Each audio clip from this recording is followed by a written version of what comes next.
that stupid fucking JoJo's music stuck in my head from that clip I sent you earlier with those Overwatch skins. I wish that Overwatch Actually looked good. Yeah, it looked really decent, and they did a really good job of matching the characters with the appropriate skins. But once again, the issue is, they didn't put all the skins on support, so it's not going to sell. Because support's the best class in any game. Listen here. It is funny, though. You look at the Overwatch / Nier Automata ones, and 4 of the 5 skins are for support. And of course, once again, Kiriko gets one, because she always gets one. And Mercy got one. Or is this something else? Yeah, no, it's legit, yeah. Outside of the character 2B, I know nothing of Nier Automata, so I won't be spending any money. Yeah. Good game. It is really good. It's just funny because once again, it's just they always pick the Guna characters. Yeah. The grippers. Yeah, the grippers. It was the worst dev interview I've ever seen in my life. I know exactly which one you're talking about too. Don't worry, she's got grippers. I don't know who that character is. It probably don't know the new ones, to be honest. I know Mercy. Oh, well done. I know the OG ones. Yeah. Like I know the characters up and until when Overwatch 2 I know started. Winston. Churchill. Winton. Wow, holy crap.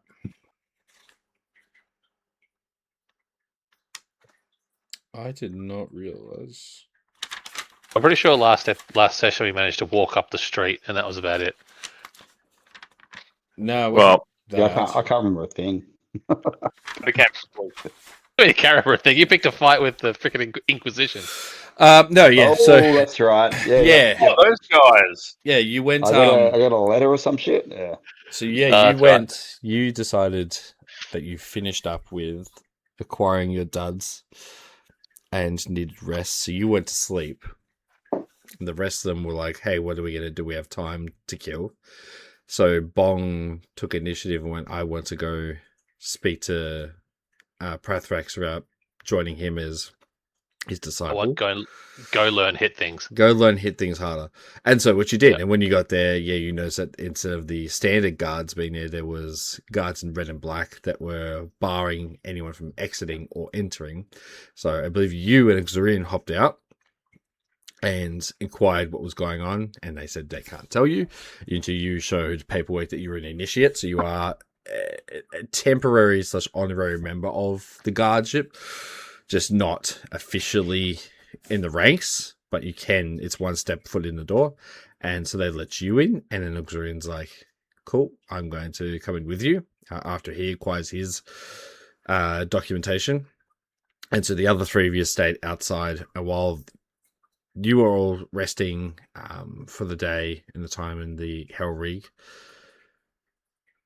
you discovered that the entirety of the guardhouse has been watched, very attentively watched by people within their guardhouse, by these new random guards with different armor, and for the first time, outside of what Mordecai sees, the rest of the guardhouse all wear the same pearlescent white, silver, gold armor of Tiandra's, of Anvil, except these ones are with the red and black, so they're a different Inquisition, different looking group, and they're all kind of keeping an eye on every corner of the watch, or every corner of the guardhouse, making sure that nothing kind of goes without view. You go straight up to try and speak to Prathrax in the office, realize he's in there, you can hear muffled voices from the other side and realize you can't get in there, so the idea of sneaking in by Xurian was a good one. You make your way to the front where Friesrin is. He's there, pretty nerve-wracking. Him and 2 other guards are just basically, within duty, cleaning the actual swords and sharpening them, making sure they're ready for duty. And you make a distraction by start playing music, very, very poorly, as on point, as a distraction, which allows our friend here to wild shape into a spider and sneak under the door. As he sneaks under the door, he does overhear the conversation between Prathrax and the Red Kenku Julius, who is giving the last goodbyes and warnings to Prathrax around what he's there for and what he's investigating, and that someone has put in an anonymous tip of various discretions of various kind of wrongdoings that Prathrax has apparently allegedly done. These are things ranging from, corruption, money laundering, actually human trafficking with the Darklight Festival, all the things that would be a big no-no for anyone in any law enforcement, center. And so you all know Prathrax, and you're like, there's no chance that could be him. And even Julius was like, look, I've known you for a very long time. I find this difficult to believe, but I also have to take everything as it stands. He does give him the be careful, don't wander around, don't do anything that's going to get you in trouble, just be on the up and up. Maybe don't do any kind of scouts, don't do any walks of the town. You stay here and let your guards do the work for you, which it's against what he does, but he's probably going to take that advice because he doesn't want to get too caught up in whatever bullshit's happening. And he does warn him, though, that someone has seen someone within Anvil who looks eerily familiar to a name from Prathrax's past, as well as Julius's, whose name was Dolgos. And Prathrax later explains, because we'll jump ahead, that was an ex-guardhouse captain that when Prathrax was just starting out was tasked with finding, and alongside other ones as well, not just him. But he was the one that actually found it, apprehended him, and unfortunately had to end his life. And so Prathrax is like, there's no chance he's alive. I made sure of that. But Julius still gives him the warning. He's like, if there was anyone who would be out to get you, and there is someone who looks dead like him, and there is a chance he's alive, that could be someone. So he takes that, and then Julius leaves. As Julius leaves, he does hear the musical talents of Bong playing. I think it was just like, Prathrax is great, Prathrax is good, really, effectively obnoxiously bad. And it is the loudest, most obnoxious thing in the guardhouse because everyone's very quiet. They're talking, but like with more hushed murmurs than general conversational speak. And you are the booming loudest voice here, so your confidence shines through, and it's enough for Julius when he walks past and hears the lyrics to stop and ask your name, and if you like Prathrax, if you know about him, and you're like, of course you love him, and give a glowing recommendation. That is enough that a small spark or a shine makes its way through to Julius's cold, beating, feathered heart, and he offers to send you a letter and tells you that there's a letter coming for you, and that you are to keep an ear out, an eye out, and then once you receive it, to read it solitary by yourself without anyone seeing. It's for you and you alone. The gentleman next to him who was watching that area and basically like, this man's an idiot. Why are you going to offer him this letter? Julius basically goes, it's my decision, and you know not to go against it. You've been told that. Both of them leave at the front. Julius goes first, and then all of his brigade of guards leave after him, and Orza, who is the right-hand man of Julius, leaves last. As they exit out, you wild shape back into Uxun. You kind of pop out, and you're like, here I am, as Prathrax walks out and has a conversation about everything you heard, and realizes that you were in the room the entire time, Uxun, and he goes, well, no fucking secrets here. You heard everything, but the 5 people within, sorry, there was only Freezer in there, put the other 2 guards, but I need to take a shit, I'm out of here, I'm terrified. Stays within that area, can't keep a secret, because you have to keep a secret and keep everything you heard within these walls. And explains a very small extra bit of detail about what happened in there. Basically, you now understand that Prathrax has been, in your eyes, framed. Someone has tried to frame him for something or besmirch his name. On the other side of the door, as the guards are leaving,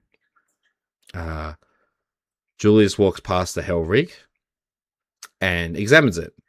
and is able to ascertain exactly the amounts of people within the Hellrig and who they are, not by name, but like the general idea if they're awake or asleep, if they're walking around, if they're doing stuff, and how many are in there. He walks past and leaves quite a distance behind himself, as there is a lot of guards behind him. And it gets to the part where Orza walks past the Hellrig and does the same thing, gives it a look over, but he caresses his hand across the entire right-hand side. Oh, sorry, it would be the left-hand side. No, it would be right, because you park the horses that way. The right-hand side of the actual Hellrig, and that sends alarm bells off. Not just, like, in your mind, physical alarm bells, as for the first time you've actually heard the Hellrig's alarm system go off. And it notifies everyone inside that someone of, we'll say, ill character is touching your belongings. And it wakes up. Touch my shit. It don't touch your shit. You don't touch my shit. I don't touch your shit. Touch my shit. It wakes Helvig up, and Mordecai and Fleur were already awake, and they hear that intense high-pitched ringing going through their ears as the Helvig is basically going, "Yep, someone is not on the up and up, is touching your stuff. You need to be wary." Helvig, you walk out first. With your, was it in your britches, effectively, I think you said? Apparently so. Yeah. Britches and a gun. Yeah. Walk out. Pistol in the air, basically like, what the fuck? Who's touching my stuff? See the last person at the back of the group leaving, which would be Orza, and basically start yelling obscenities at him, going, yeah, you better get walking, don't touch my shit. It was enough to kind of slightly gain his attention. But then also Fleur rocks up, jumps out, and then Mordecai pokes his head out as well, and gives his 2 cents. And combined efforts make Orza switch a flip, or flip a switch, I should say. And next thing we know, he has a very unique dagger around the neck of Mordecai within the Hellrig, so he's actually inside, bypassing all 3 of yous, and gives a word of warning to you all as you've got this knife pressed up against your jugular of your throat about it's best not to mess with them or him or anything like that. You get a better close-up look at him. They all have their robes put over, but you can see now there's a robe has fallen down, that he has long sleek back hair and a mask that kind of matches into the hair as well. Helvig, you are the man of many words, and you're like, nah, don't touch my shit. He walks over to you, realizing you have a lot of confidence to you, but also gives you the same warning. As the knife sinks itself into you, as it did to Mordecai as well, but it doesn't affect Mordecai because he passed a check, but it does affect you as he sinks it deep into you and does a shit ton of damage, and you are paralyzed. He starts to walk away. Felt that his warning was just and that you should leave it be. But that doesn't go down too well with your good friend Illimar. As you're paralyzed and able to fight back from him taking over, he doesn't fully come out, but he utilizes your body and some of his powers to use his puppet strings and wraps them around the neck of Orza. And Orza doesn't actually, and it's something you can take note of, he doesn't notice these strings coming towards him. So he fully flings them out with ill intent, like 100%. He wants to cause harm. So that would give off a feeling of bloodlust, and Orza did not pick up on that. And so once they kind of wrap around him, he starts pulling him back, and he does a decent amount of damage to him, and like life leeches the damage he caused to you. And you heal for that. So Orza takes the 30-something points of damage, and you heal for that. So you get the majority of the damage he did to you back into your health pool. The strings release. Orza stands there and is kind of, I think, taken aback, but also is now wildly curious about you and your co-companion. that's living inside of you, and offers you the same letter that Bong will be receiving as well. Tells you you will receive it. How you receive it, you're not sure, but you will get it. And to, once again, read it in private. Don't read it with anyone else around. Bong was told by Prathrax, you getting a letter is bad. It's a big deal, but it's quite bad. And also the fact that you are getting one means that you should read it in front of your comrades. It is something you should allow the whole party to be a part of, and that you're very lucky to be alive. This is not the first time you've probably heard this, and it won't be the last time either. That's a common theme. It's a common theme. Yeah. The group leaves. They are the Legion, and they are effectively, like you would call them, internal affairs. They are above every single member of Anvil, bar royalty. So, Tiandra and her direct family and descendants. So even the council members are not above them. They are the highest authority you can possibly get. So everyone who knows them is like, yeah, don't fuck with them. And of course this group does, because that's what you do best. I love you for it. So you all gathered up, had a brief discussion about what happened, and agreed that you're like, well, that just happened. Let's move on with our day. You all have different objectives of what you wanted to do. Mordecai found out that Gifquin has never taken a disciple of any shred of any evidence of her taking a disciple ever. And you're like, I'm going to make that my life's mission currently to do that. And so you leave on a journey to go there. Helvig, you're still dealing with exhaustion. So you're like, I need sleep. And you definitely go straight back to bed. We had Bong talk with Prathrax, and Prathrax said, come back here at 6 p.m. Once that's when he knocks off his shift effectively. He's like, I can train you here. You decide to stay within the guardhouse for the remainder of the day, because there's only a couple hours left before it would hit the 6 p.m. mark. Yeah, and books sound boring. Yep. Auxurian, you decide you're going to go to the library, and Fleur decides she's going to go meet Dardane, the guardhouse captain, who was a monk. That's right. Yep. Mordecai gets to his area first, and he makes his way to guardhouse captain, the guardhouse 1, which is the only guardhouse that is aesthetically different to the rest. It is very elven-like. It is very forestry-like. It is a homage to the elven ancestry that Gifquin is a part of. You get inside and you start the conversation with the receptionist going, hey, I just want to speak to Gifquin. I want to be her disciple. As the entire guardhouse and all the guards just kind of stop and stare at you like, oh shit, we got another one. You're like, yep, cool. Let me take you up there. You get your way up there to the 3rd floor, because there is 3 floors to this guardhouse, unlike the other ones we have 1.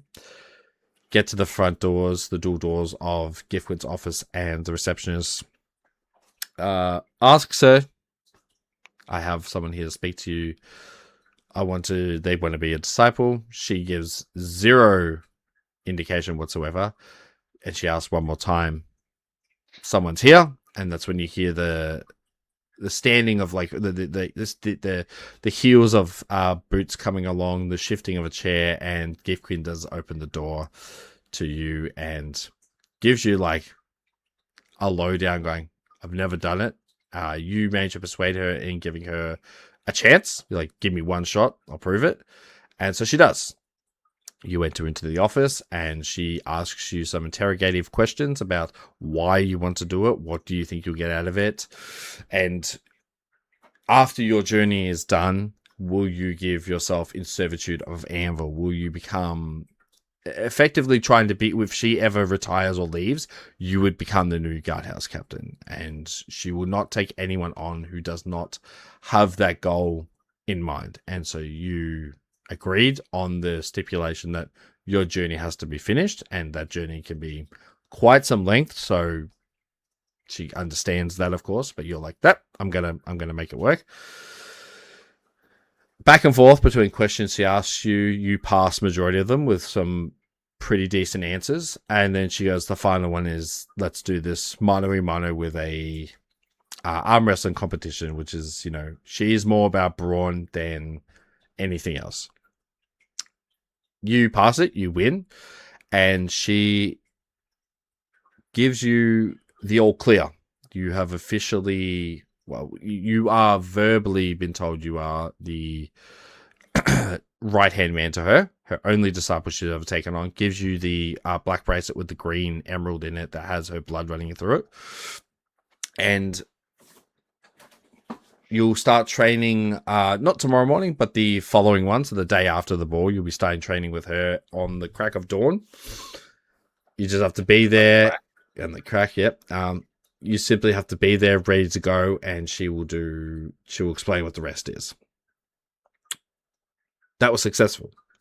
We then go all the way to the other side where we have Fleur makes her way to the guardhouse as Auxiliary makes his way into the library. We finished with Fleur going into the guardhouse and meeting Dardane, or at least meeting him fighting one of his... You would almost call him a rookie. He's like not exactly strong or anything like that, but he's basically being pummeled on by Dardane. But when I say pummeled, Dardane is missing every punch possible because he is too far drunk. He throws Dardane off, stands up, and basically scolds the captain, going, "You've had way too much. This is not even a fair fight. I am the weakest one here. This is ridiculous."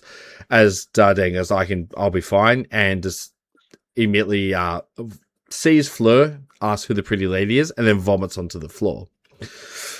After expelling a decent amount of alcohol, he does sober up a little bit, and Fleur walks in and sees the kind of sand pit circle where he has a fighting pit effectively, and goes, "You know what?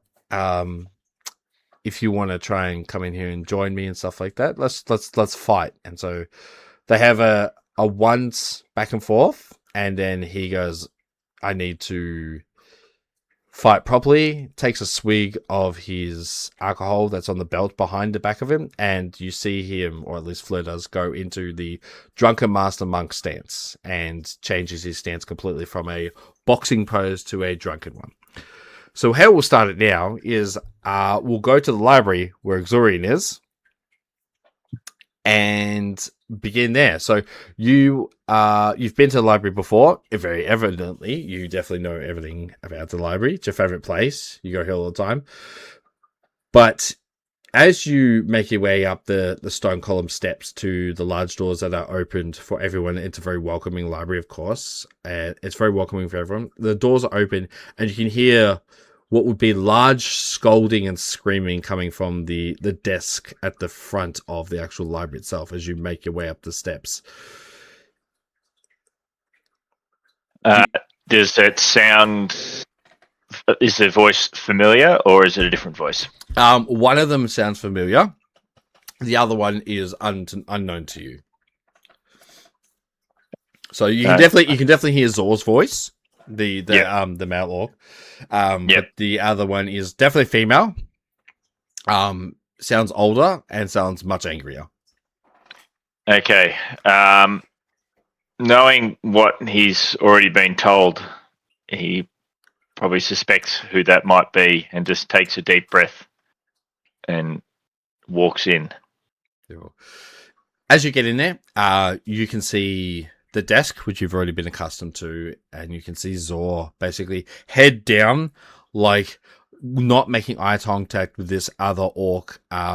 Grey hair tied in this large braid that goes all the way down to like almost like her heels. It is like all the way down this length of this like 7-foot orc, much older than Zor as well, spitting at him as she's like throwing obscenities his way, and he just looks like he's just, I wish to go anywhere else but here. But she is yelling at him about the state of the library and also the fact that an arson has happened here while he was present and inside the library at the time, and how this could have happened.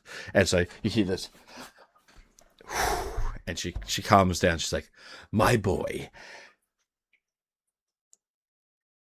I have yelled at you enough, and we are going to move on from this. I understand that the relics were stolen and a precious tome was burnt, but you were in the library at the time. You were here. And not only had you retrieved the book, the person involved fled somehow and made it out. You were at the front desk, and you're telling me they just walked out? You didn't see it? You've told me 1,000 times, I understand you didn't see it. I can't wrap my head around it. It baffles me as to how that could have happened. But those artifacts were more important than the book. The book is just a recounting of things. I can write a new one or get someone to make it. That's fine. The artifacts were priceless. And those were very important to some very important people. So what I'm going to do is I'm going to stay here. I'm going to man the library. You're going to go and scour Anvil. I don't care how long it takes. You're going to find those artifacts. Sound good? As he's looking down, he just kind of like shakes his head like, yes, Mom. Good. Now, shoo, out, go. Take one of the provisions you need. Take one of the backpack you need. Go. I don't think it's going to take him terribly long to find them, actually. Don't care how long it takes. Hi. At this point, where is Auxilian standing in relation to this front desk? How far is it from the entry doors to the front desk? Like a normal stride, like 10 steps. Okay, well, I mean, he's basically just entered in, so I imagine I'm like 5 feet behind this. Yep. Giant angry orc woman when I say what I just said before. Yeah, I don't think it's going to take him terribly long to find them, actually. Zor's turned around. He turns around, swings his hair and goes, Mum, it was him. It's him. He's the one. He's the one that caused the fire. It was her. Okay. Brace yourself, friends. And he just like opens the like side thing and just scuttles off. And you see Ziandra kind of like lean onto the actual desk, looks over at you like towering above you, and looks and goes, this little man here, you're the one who burnt my books? I Possibly really didn't mean to, but yes. You didn't mean to burn a book. How does that happen? You didn't mean to bring fire into a library? You didn't mean to bring a combustible element into a combustible area? No, I really didn't. The book that got burnt, well, I'm well aware. I started reading it, and then I kind of just caught on fire. You caught on fire, or the book caught on fire, or both? Well, me and then the book, kind of at the same time. She rolled decent insight on you, so she's believing you. She's okay. Probably one of the dumbest stories I've ever heard, but you seem genuine about what you're saying. I might be able to show you if you want. Show me that you can catch fire spontaneously? Yeah. Let's not do that in the library you've always caused arson in. No. Well, I mean, we could step outside if... No! Nowhere near the library! Fire nowhere near here! You could go right out to the street. I don't care! Away from... Stop speaking! Yes, ma'am. Fun watching it from the outside. Apart from the fact that you have brought fire into a library and you want to cause fire out front of the library, I don't care whether or not you can do it now. The artifacts, was that you? Yes. But I also didn't want to do that, but I had to. Just like you didn't want to burn the book? Correct. What do you want to do? Do you have free will? Most of the time. That doesn't seem like it. I was compelled. I could crush you with my bare hands, but I can't because it's a crime. Okay, so before I fully blow a gasket and the gears stop working in my head and I see red, do you have the artifacts on your person? I'm trying to think. Do I have all of them, or do I just have most of them? Bong has the Warhammer. As far as the wood piece goes, I can't remember because I'm pretty sure I have the other three. Well, I have Is the Drayla 3 have of the fixed you?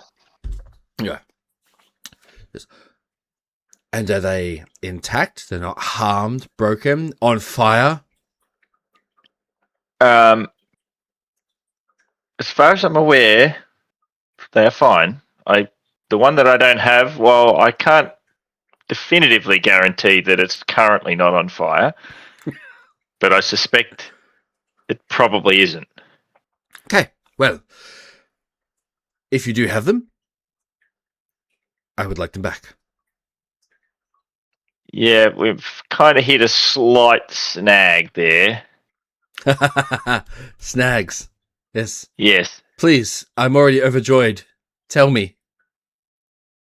I can't do that.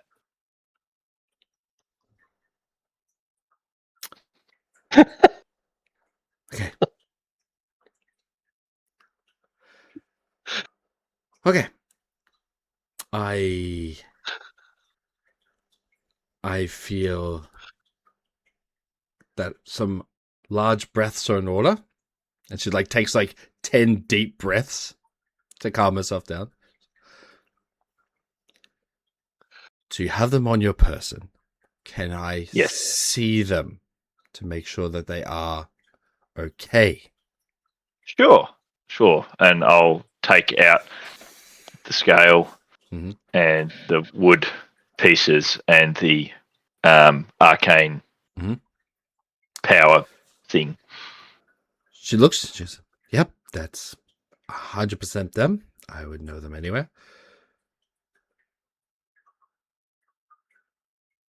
You say you were compelled to take them and you didn't mean to cause the fire. Both of these stories, as far-fetched and ridiculous as they sound, the only thing that's stopping me from stamping my feet down on your head and crushing your brains right now is the fact that you have walked back in here voluntarily. No one would be dumb enough to do that unless they wanted that to happen. So, Yeah, I definitely don't want that. you have the items. You burnt the book. You didn't mean to do it. You also cannot, for some enlightened reason, give them back. Is this because they are important to you in some way, shape, or form? Well, and I'll pick up the scale Mhm. and then hold up. Xerion will hold up his right arm and go, "See this? See how they're the same?" Yes, I see your disfiguration. Yes. Well, I've recently discovered. Well, I figure you probably know a fair bit about this. That I'm a descendant of the dragon whose scale this belonged to. Can you roll insight with advantage for me?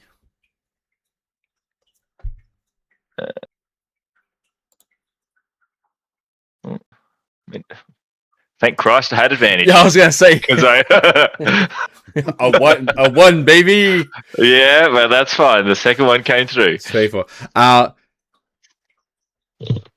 The fact that you have put 2 and 2 together and said this is Prit's scale and it matches yours, the sense of anger subsides a bit, it dwindles down.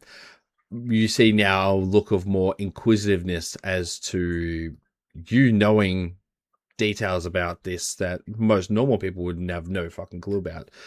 And so she is now more on your side. So you have a chance to ask her some questions in which she'll probably answer truthfully.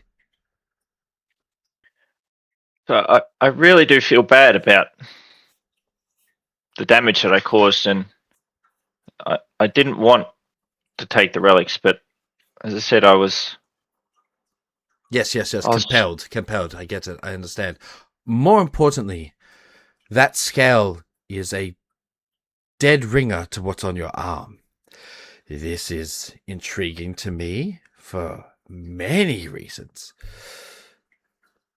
Tell me, young man, the arm you now obviously is not attached, it is part of you.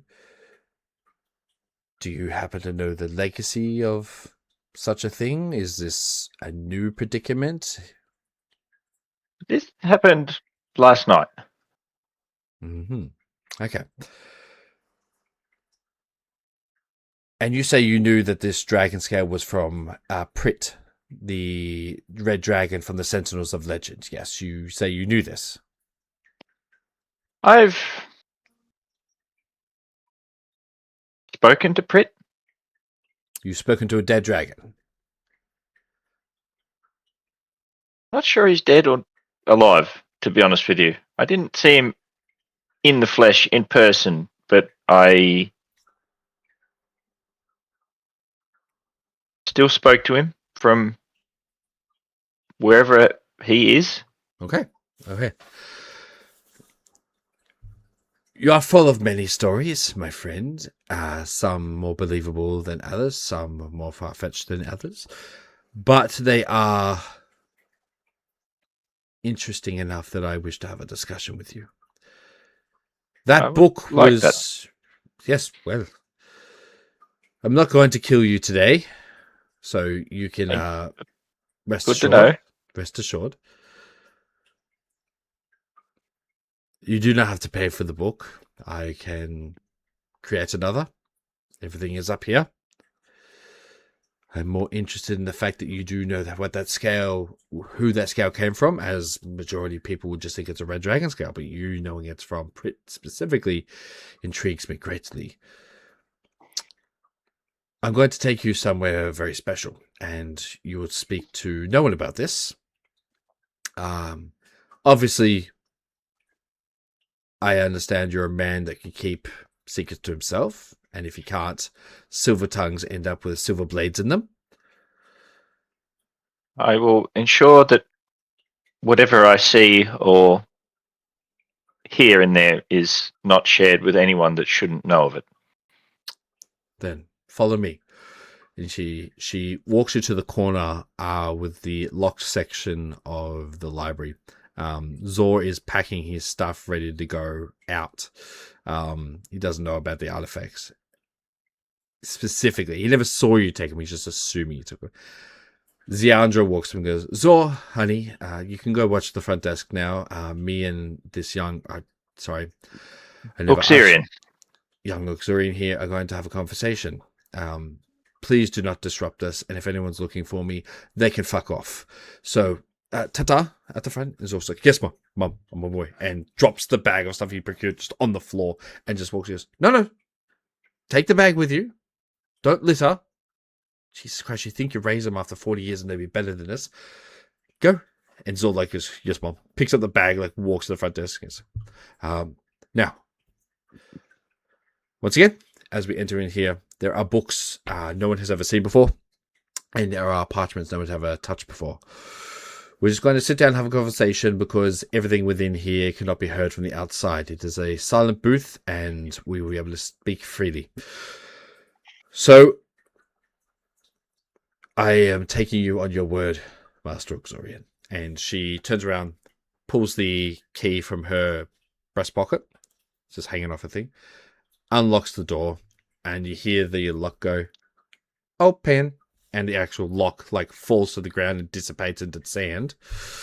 The door swings open, and she walks in. All there is in there, as far as illumination goes, is green and purple lamplight, giving that a very eerie and kind of almost haunted, gloomy look to that area, as some of the books are luminescent when you walk through and see them, that the spines and titles of the books as you're walking through this small section glow because of the actual color schemes of the lanterns that are hanging around.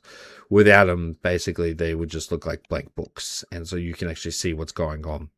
She shuts the door once you've walked through and gestures to the end. You can see that there is similar to how there is in most libraries, kind of like a research bench you can sit down and discuss and everything. Just a much smaller one. It can house maybe 4 people max, but she gestures you to go sit down there. I will go and do that. As I'm walking over, I'll be like, all this fire business is a little new to me. I don't feel like I'm going to spontaneously combust, but maybe just keep the books 10 feet away if you're going to get something to read, just in case. I will take that under advisement, but books don't have legs. They cannot walk away. They can unfortunately have to stay here. I cannot move them too much further from where they are. But Yep. I will keep you away from the books as much as possible. That sounds like a good idea. Fair. She sits down onto one of the chairs and she sinks into it, and it's just holding her weight. She's a big girl. You sit down and she goes, straight to business. Now, if you have read that book, and I assume you did because you were the one who burnt it, and you know about the scale, you know about Prit, is there a reason why you were researching him at this particular time? Well, as I said, I'd had a vision, a dream. I'm not quite sure what to call it, where Prophetic imagery. That's fine. I met Prit in a cave. I'm not sure where. He was very injured, but he spoke to me and said that the Feywild is essentially in trouble, that there's a plague? poison, a plague that needs that I can help with. Yes. And to seek him out. Hence, I came here, found a book that had Prit in it. Mm-hmm. When I was reading that book, I had another vision of the battle, or of a battle. The war. And yes, Yes. it was all rather horrific. And then, well, I just kind of lit on fire and stole the artifacts and fled. And here we are. And here we are. And I've since made quite a few more discoveries. Currently traveling with a group of very fine people. And the more time that passes, the more it seems that each of us is in fact descendant from the Sentinels. Don't quite know the full details yet, but I'm aware of my connection with Prit. And another of our group is connected with Bull. Another yet is connected to Aradia. The others we're not fully certain of yet. But everywhere we go, we've been pulled into things that have seemed greater than us. And I guess I'm here to try and get information to try and understand some things. One, what's happening collectively with us. Two, about what I am. I mean, this arm just feels more part of me than it ever has. So, that's kind of odd after all this time in the world to suddenly have a completely new thing that feels more part of you than the rest. Like you've finally made your way home. Essentially, yes. Allow me to enlighten you with a bit more knowledge. Because I feel after you've divulged open-heartedly what you've discovered and what you've been dealing with, you know of Baal, Prit, Aradia, Grasmog, who was the demon in the Sentinel group as well.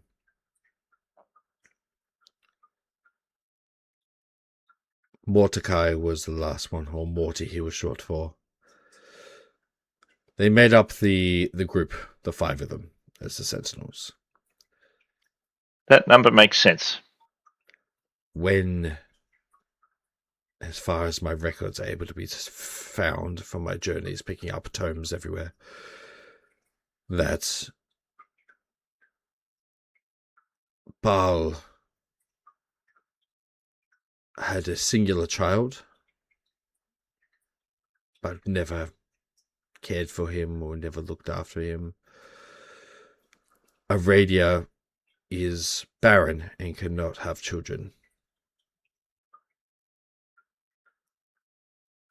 Morty is a warforged, also cannot bear any ancestral children. Prit, on the other hand,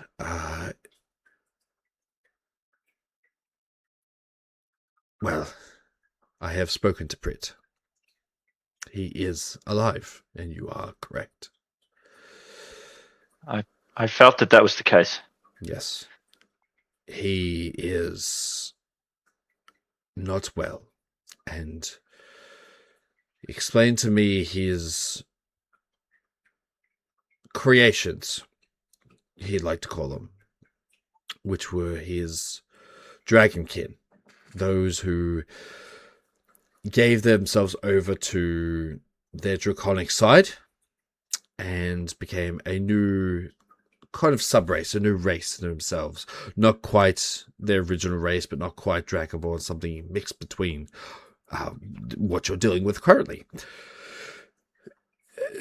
As far as Prit was aware, they were wiped out and hunted down to extinction. A genocide happened as a kind of revenge against the Sentinels. But you here standing now is a testament that his ancestry lives on. It would seem so. He spoke of a sickness and a plague. He has also spoken to me about this as well. It is far too above my head. I did tell him that this is not something I can help with, but I said that if I could keep an eye out, if anyone would come to the library looking for the relics or anything like that, that they may be the ones. They may be someone that could assist. And, well, here we are. Here we sit, and here we talk. I will give you Prit's location. I think it would be the wisest maneuver for you to speak to him and learn more about yourself and learn about this sickness and plague that is infesting the Feywild. It's not a visible illness. The way he described it to me is more of a rooted into the very deep core of the Fey, and that it is slowly poisoning the minds and hearts of people within it. And the land itself is starting to warp, shift and change into ways that are not natural. But it is a slow process. Already experienced some things like that. I would assume you have. So I will impart psychically his location to you. I do not want any record written down of where he is. I think that's a good idea. You may share this with anyone else you deem trustworthy, but please be aware that he is one of 3 remaining Sentinels that are alive, and we would like to keep it that way. 3 alive. Yes. Aradia Do you happen and Grasmog still live. Okay. That is good to know. She places her hands gingerly onto the table and just asks if you place your hand on top of hers so she can impart the wisdom onto you. I will do that. As a sort of flash across the Feywild, a blurred vision goes through your mind, and you are in the same cave that you have seen Prit before, but instead of being able to interact with him, you are simply bird's eye viewing, watching Ziandra talk with Prit one-on-one. not making out what they're saying or anything like that. It's a muffled sound, but you zoom out as she walks out to this large, expansive waterfall cave. Through the waterfall, down a river, into a dark, barren, almost purple desert. And there is an oasis built into the side of this mountain, and surrounding this oasis is nothing but purple sand. She tells you, after the vision fades from your mind and you've seen the cave, the oasis, the mountain, and the waterfall. It's sunny and it's day during the desert, so that the sand is a hue of purple. It is part of the actual aesthetic of it. It's not because it's dark or anything like that. It is the actual color. She goes, how well do you know the Feywild and its locations? Not terribly well. We've explored a little, but Okay. not extensively. No, that's fine. The place you just saw, that oasis, Prit has been, well, he can't recover. He is one with the cave, and he cannot leave it. He is keeping it safe, like a bastion, and unfortunately, if he was to leave that cave, I fear the worst would take hold of him and he may perish. But the visuals of it, you can't find this oasis unless you know about it to begin with, and that secret is something only handed down to very few people. Once I was imparted the knowledge by someone that I am unfortunately not inclined to tell you, I headed there immediately to see if this was true. And upon finding the oasis and the waterfall, I was welcomed by Prit, and he explained everything that I have now told you. If you have spoken to him, then there is no need for me to stop you going. I believe it, once again, it would be the best thing for you to go there. It is surrounded by a violet desert that spans hundreds of miles. It is the largest desert in the Fey, and it is what separates the Seelie and the unseelie side of the Fey. There are ways through the deserts that are lush, full of greenery, not through the sand itself, not through the harsh beating sun. But where he has resided himself is in the dead center of it to keep himself safe. You need to find yourself in the Boiling Steppes. The Boiling Steppes is the desert, and the very heart of the desert is where you'll find Prit. Once again, if you know about the oasis and you're heading there, it will show itself to you, and your direct link to Prit will guide you in the right direction. Most other people would die of thirst and dehydration in the desert and become just another bag of bones for the desert to eat. But you should have no issue once you make your way to the Boiling Steppes.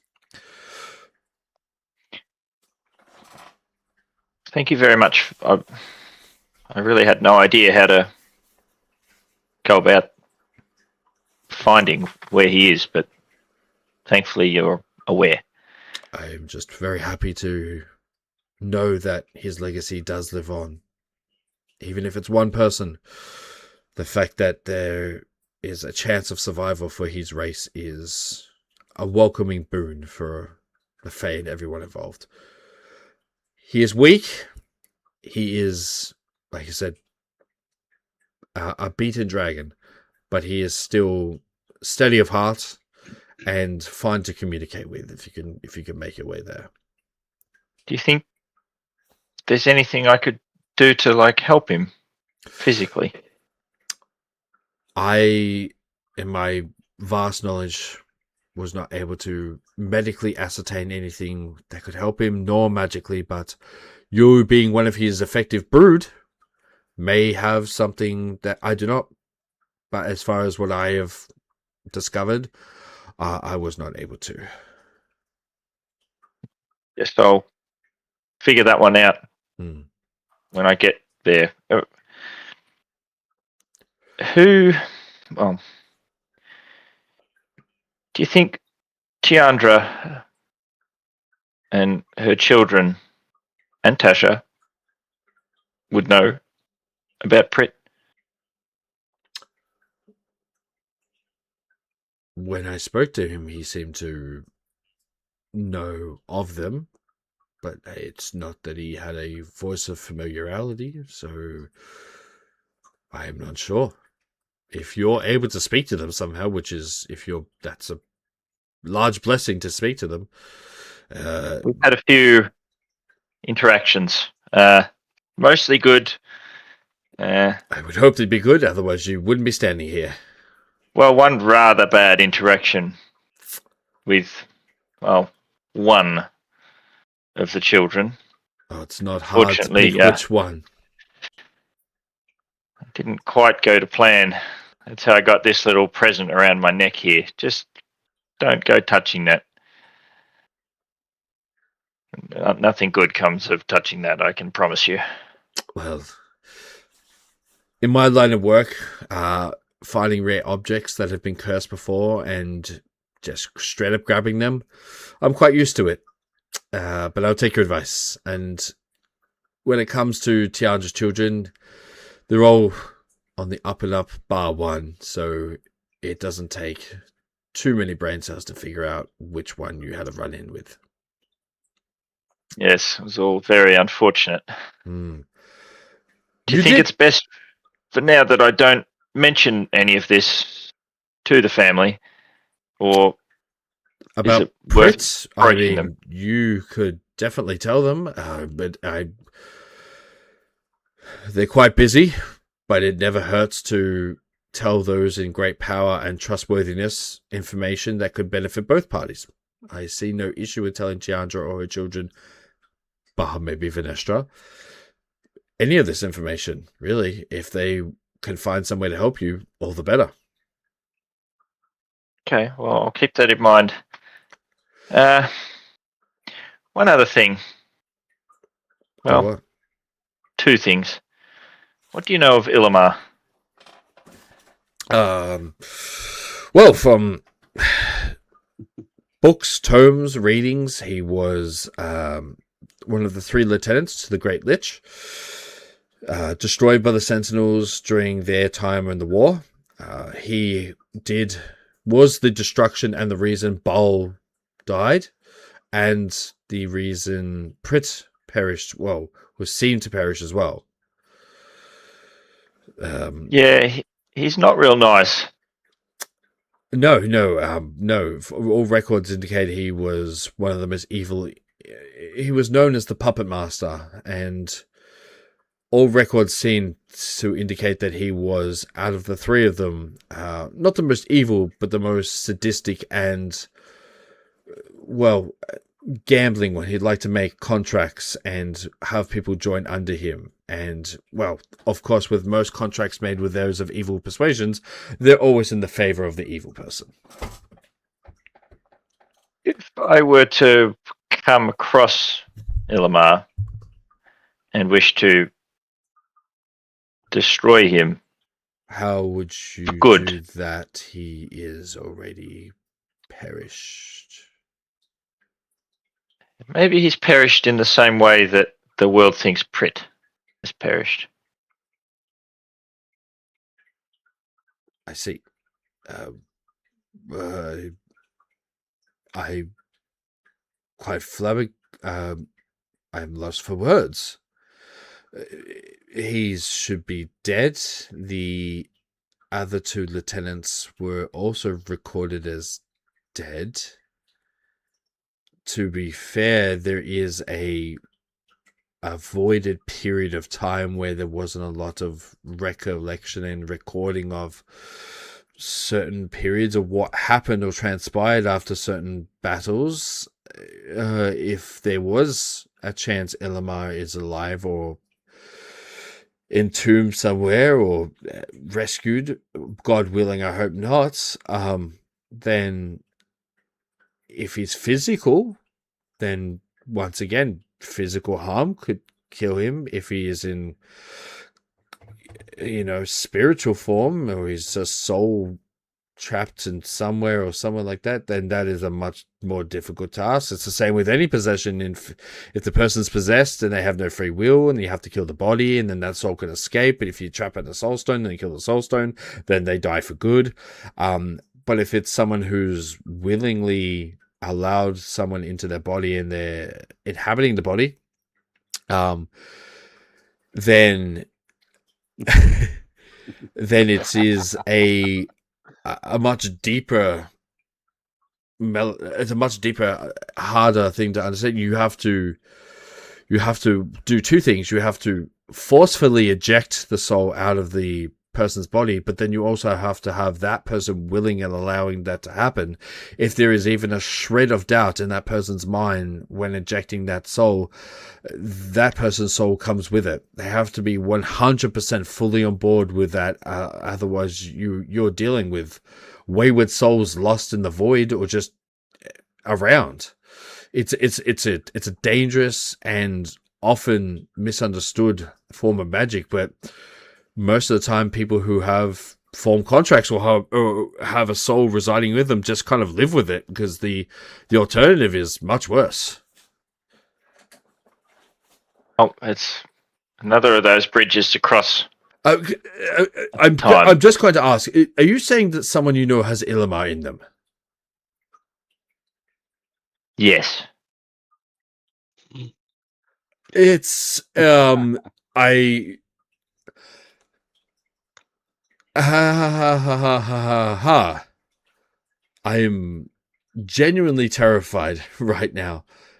This person is someone you know. They're in the city. They're within vicinity of me. Like it's Illimar. Like it's all three of them were equally as bad as each other. It's just he was the most manipulative one. So having that specific person in someone's head is just a horror show waiting to happen.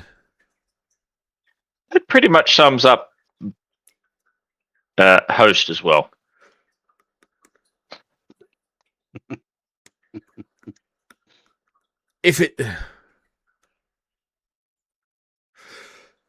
I can't tell you how to get the soul out without the willing participant also wanting it out. If, like I said, if there's even a 1% shred that person has doubts that they actually will miss having, for God's willing, Illimar in their head, then not only will Illimar be forcefully ejected into the world as a wayward soul able to walk the streets again, that individual soul would be lost, mixed into the void and the cosmos. Who knows? It would become adrift into the land of the dead, and you could find them again, but there's so many souls out there, and tracking as an individual one down would be difficult. So if what you're saying is true, and I am terrified that it is, that person would be best suited to either finding someone of divine celestial power, or somehow on a very consistent basis fighting Illimar and restraining him as best as possible until they eventually perish and take him with him. Well, I mean, Illimar's only tried to kill us once, so you see, like fingers this, you crossed. see this enormous bead of sweat go down their head now that you've like mentioned that you've like fought him once. Just, first I was going to kill you, and now I'm afraid of the company you keep. So it's funny how the tables have turned, isn't it? I have, Yes. If you don't mind me asking, I have one question. You said that someone you know is related to Baal. Is this true? Like Indeed, it is. Okay, well, that bloodline once again has no record outside of the fact that Baal he has a single child somewhere out there, but that bloodline as all orc bloodlines, is very difficult to track down. So the fact that you have possibly met the current lineage is incredibly rare. But fate has a funny way of bringing people together, and the very fact that you have yourself, who is accompanying to Prit, and there is the Baal's lineage in your party and Illimar, means that fate is intertwining these threads, and you're all on a spider web together, it looks like. That definitely seems to be the case. We've been roped into, well, everything. Yes, it definitely seems it. Best piece of advice, everything that has to do with danger, fire, Illimar, keep it away from me and the library. I will do my best. That would bring me great joy, and also keep this old heart beating. If this person is wanting to rid themselves of Illimar's possession or contract, whatever it is that's happened, it would be wise to speak to, and if you're in speaking terms somehow with Tiandra, them. There's no one else I can think of with enough magical prowess to even assist or begin to assist with that bullshittery. Yeah, I'm a bit concerned that bringing that up presently might result in my acquaintance being snuffed out. So for the time being, I'm just going to wait and watch. I was just wanted to see what information you did have, Well, which you've provided me with, which I appreciate. No, of course. It's just very worrying that Prit mentions a plague taking over the land, and Illimar is all of a sudden back, and Aradia is off doing God knows what. Grasmog is down in Hell Realm doing his best to keep it in check, but it's... In Hell Realm? Yes, that's where he's from. He is one of the highest Legion lieutenants there, looking after the armies of Hell to keep all the souls there in check and making sure that no one escapes. And, well, mind the pun, causes hell on earth. Okay, well... All records show that after the final fight with the Sentinels, he took himself back down to Hell Realm he was already a soldier in the armies there, but he is now, as far as I'm aware, through my connections, a lieutenant there, trying to keep it in check, keep it in line. As you have maybe not been aware of if you've ever researched Hell, but majority of people there don't want to be there and are actively trying to either get out, mutiny, or do what they can to fight back. But it is very difficult when you have outnumbered 10-1. So there's no chance of them ever getting out, but there are some very wayward souls there who have very silver tongues, manipulative words, and are good with getting out. So Grasmog is one of the highest people there and takes care of most of the stuff down there. Well, at some point, we may have to go visit. You want to visit We'll Hell? see. I don't recommend it. Well, I think we're going to the Shadowfell in the next week or two, so, we're kind of going all over the place. You do have a death wish. I'm trying not to die, but as I said, things just happen where, well, things that previously you would think is just insane and you would never do it, but they end up seeming like the best choice at the time. If you are going to Shadowfell, preparations would be needed, and you would need to stock up real well. Nothing I can supply you, but unless you're into literature, but training. Well, I mean, if supplies. you have a book, a guide to the Shadowfell, perhaps that could be I won't read it myself, just in case. I do have one particular book about Shadowfell. Yes, I do have one. It's actually within the lock section we're in right now. Am I able to take it out, or does it have to stay here? That's a persuasion check, my friend. Roll. 17. She will let you read it within the confines of the library, but you can't take it out. Would it be okay if some of my friends were interested for them to come and read this book? I would need to meet them personally, speak to them, and make sure that I am okay with it. But I see no harm if you vouch for them. Well, we'll see. Someone amongst our group is already reasonably well versed in the Shadowfell, so Oh, excellent. we may or may not need the book, but it won't hurt to brush up.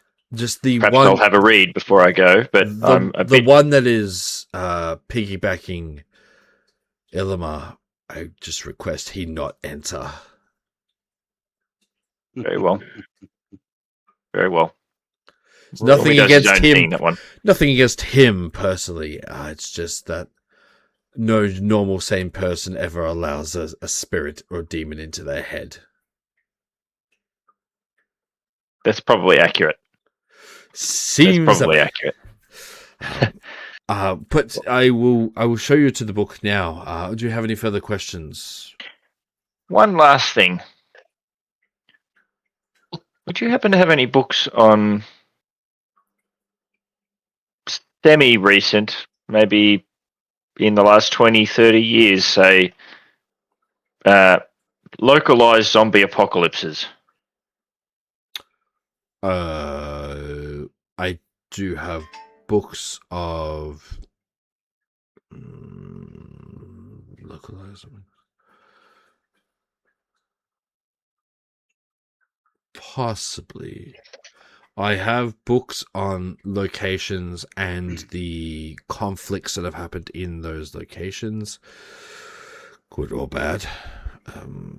If you happen to know the name of the city or town or village, then I can check our records. Fortunately, that I do not know. Okay. Then there has been... zombies are unfortunately a semi-common to uncommon reoccurrence where cemeteries lay. There are those who tend to come into their powers or just fancy the dead, really, and one way or another accidentally raise the dead. So if this is a larger scale This is outbreak, kind of a whole town kind of getting attacked and turned into zombies situation. that narrows it down. I can scour the books for you. Yes, I would know appreciate I know that every greatly. book back to front. You just give me some time to scour the drawers in my mind, and if I can remember, I will 100%. Yeah, I can find it. Yeah. I really am sorry for all the drama that I've caused. Stealing and burning books and stuff is not normally my style, but We've come to a mutual agreement that it was an accident, and that I have imparted wisdom, and you in turn have given me wisdom, and it is a fair enough trade in my eyes. thank you very much. Can I have a bit of a read of this book now, and then Yes, of course. I'll get out of your hair for the time being. I will return. She goes, How long do you think you would need to try and figure out regarding the zombie situation? Not too long. There are too many large-scale zombie outbreaks in recent times, so it shouldn't take too long. But in the meantime, she stands up, walks over to there's four rows of books, so a left and a right filled with books, and she goes to the furthest left-hand right, and you walked in from the right-hand side. Grabs a fluorescent purple book. Once again, you can see that the illumination from the lanterns is causing the title to come up, and it just says "The Deep Roots of the Shadowfell." And she puts it down in front of you, and he goes, all of the books here are locked for safety purposes. Some of them do, in fact, have curses on them. This one, luckily, does not. She gets her finger now and digs it into the side of the actual book and just clicks its side, and the licks open, and the book is now open for you to read. She goes, allow me to remove myself and see if I can find anything on zombie apocalypses for you. Thank you very much. I really appreciate your help. What I'll get you to do for the book is roll an investigation check. So as it stands, it's 3:00. If you want, we can fast forward to 6. Helvig, you will then have your full rest finally, so you're not a zombie yourself. So you can do your full rest resets. Mordecai, you would then be, well, it's up to you where you can either make your way back to the Hell Rig, or actually it's up to you. You have 3 hours. What I'll get you to do then, Shane, is do 3 investigation checks, and we'll say you read for those 3 hours so that you get a really deep understanding of as much as the book as you can before the library closes for the night, because it closes at 6. The slow start. Good start. Good start. It's a little better. It's a little better. Yeah, you're on the up. And now a natural 20. No, it was not too bad. Nearly a 1. It was a steady climb.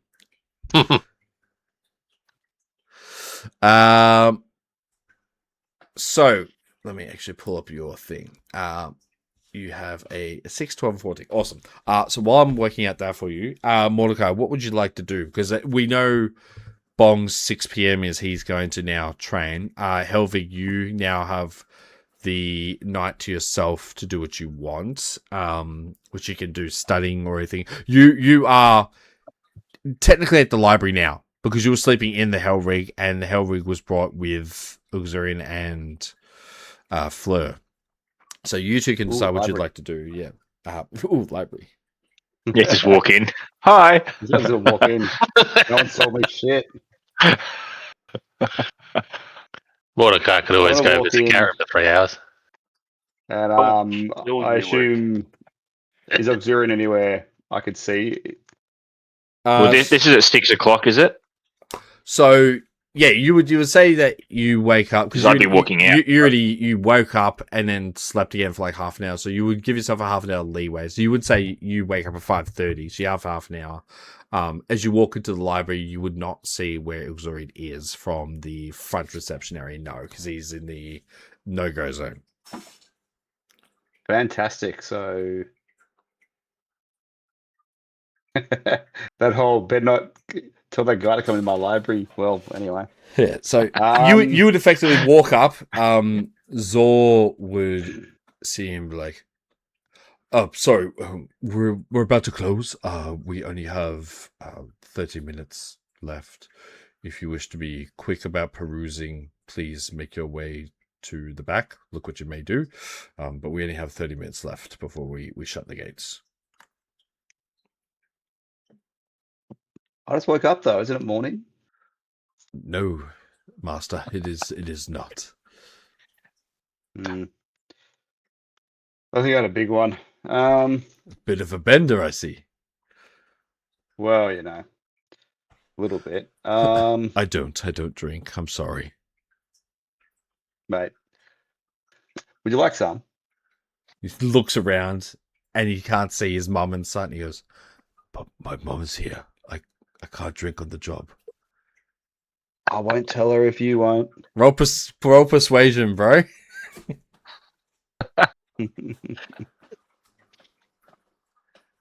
This guy's gonna get so much trouble. He sees you're as you're saying, you slide the flask out a little bit, just kind of shake it a bit, and he's just like, does it taste good?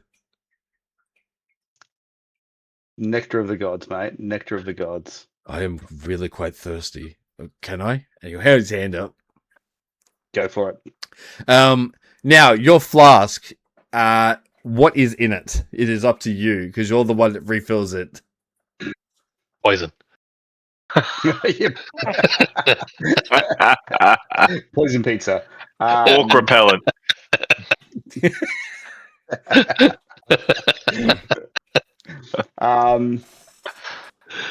I would say it's probably just gonna be like, probably just like a nice scotch or something. Yep.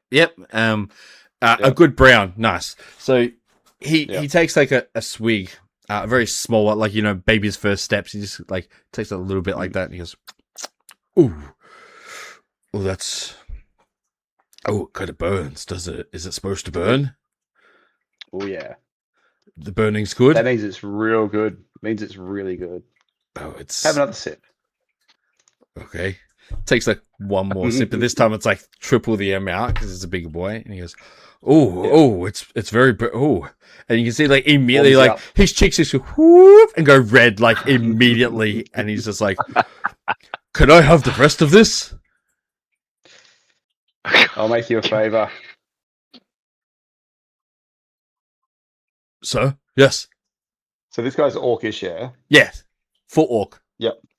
Full orc. I'm like, look, I'm trying to learn orcish, and I haven't had much of a chance just to, because I'm trying to surprise my friend. He doesn't know. Sort of, maybe. Can't remember. But you've said a couple of words to Bong. Yeah. You've said a couple of words. I think so. A few here and there, but like, I've learned quite a bit now, and I kind of want to just practice a little bit more. And you know what? How about we go out for a drink, and you teach me orcish, and I'll show you heaps more types of booze, not just this one, all sorts of amazing ones. Is this like an actual child as well? I haven't checked. No. He is a 40. He is a 9-year-old. It's a very sheltered 40-year-old orc. Oh, cool! We're gonna have the best fun ever. Yeah, so like you would be like his first experience into like alcoholism or just alcohol in general. Yeah.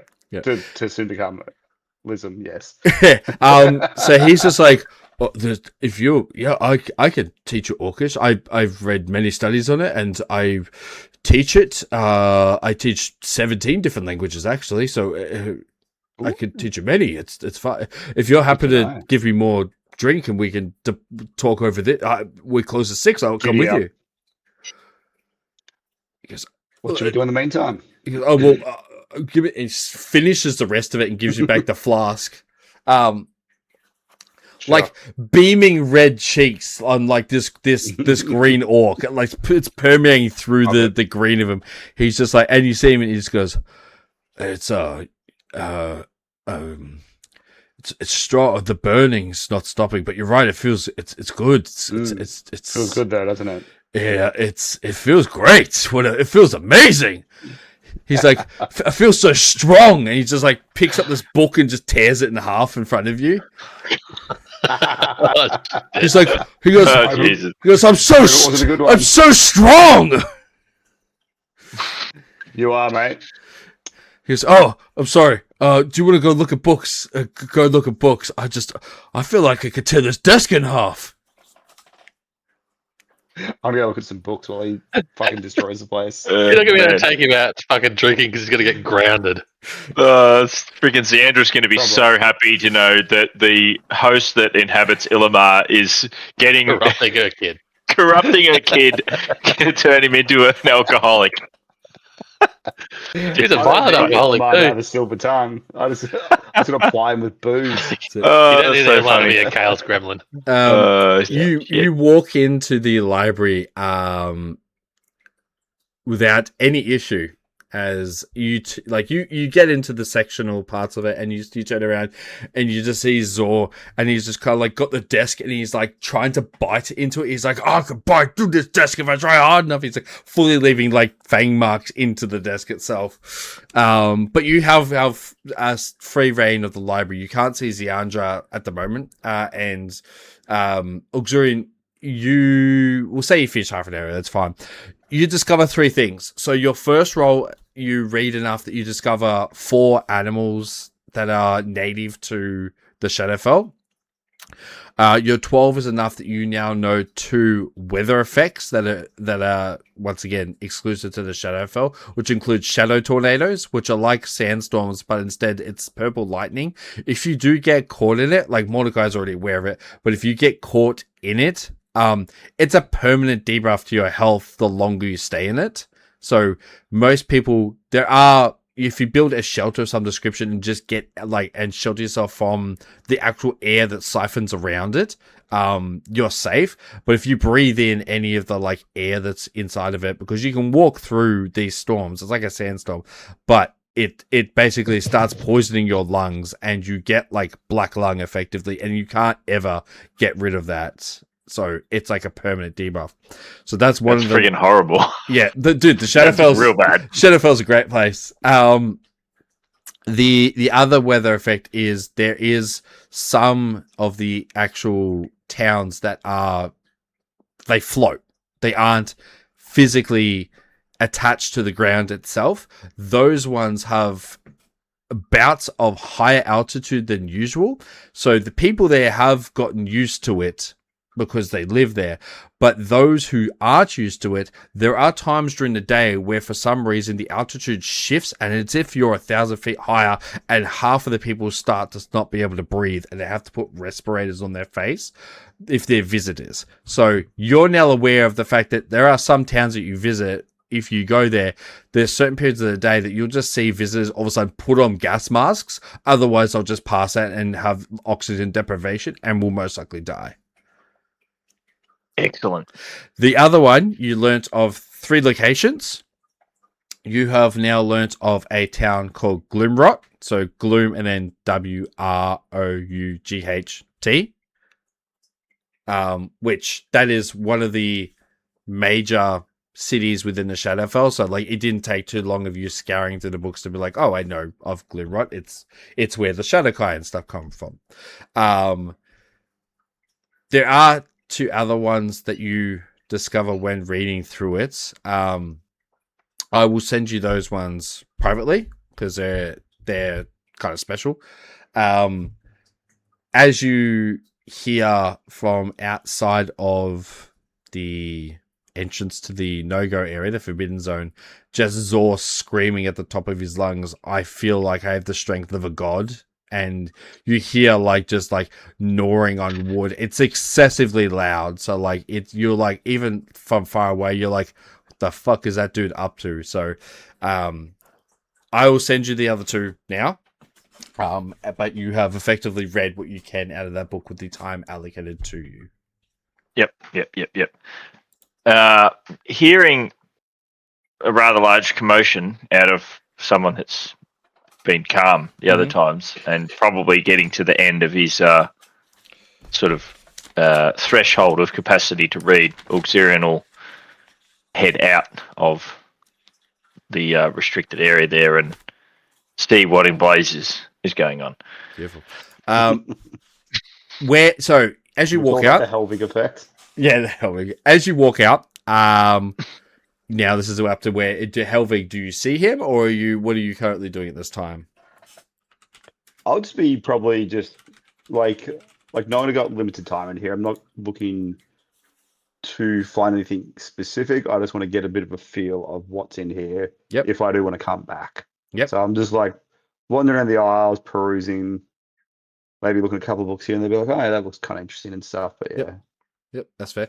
You already been here, so you know the layout of the library. But what you would say is interesting to you is that Auxeria walks out of the one section that you have not been into. Do I notice that? We'll say you do. So you see Auxerian kind of wander out. As Auxerian you walk out, the door locks behind you, and then magically you hear it actually says, the lock physically says closed, in a voice. It says closed, and it actually closes behind you. That sand that was on the floor hardens into actual metal and re-solidifies itself as the lock to the door. Where is go into the fancy room? Oh. Yeah, so you're the top left. So it's 6 quadrants. Yep. The top left-hand quadrant is where you are. Yep. Well, I had some very important information that I needed to find out about, and that's the place to do it. But didn't you steal a whole bunch of shit from here and try to burn the place down Yes. and just let you walk back in? There was some threats of getting my head stomped to start, but we came to an understanding. Did you also ply him with booze as well? Because that guy at the front, Oh, is that what? one flask. Poor sheltered kid. What was Never been out. what exactly was in there? He's acting very strangely. Yeah, it's a bit of whiskey. Just whiskey, nothing like else. Because I mean, No. I've seen lots of people get drunk and they don't normally like bite the desk, but Yeah, it's a little concerning, but I'm gonna take him out anyway, and we're gonna go get drunk. Would you like to join? yeah, sure. Yeah, let's get out here post haste. I'll explain later. Just Explain what? Yep.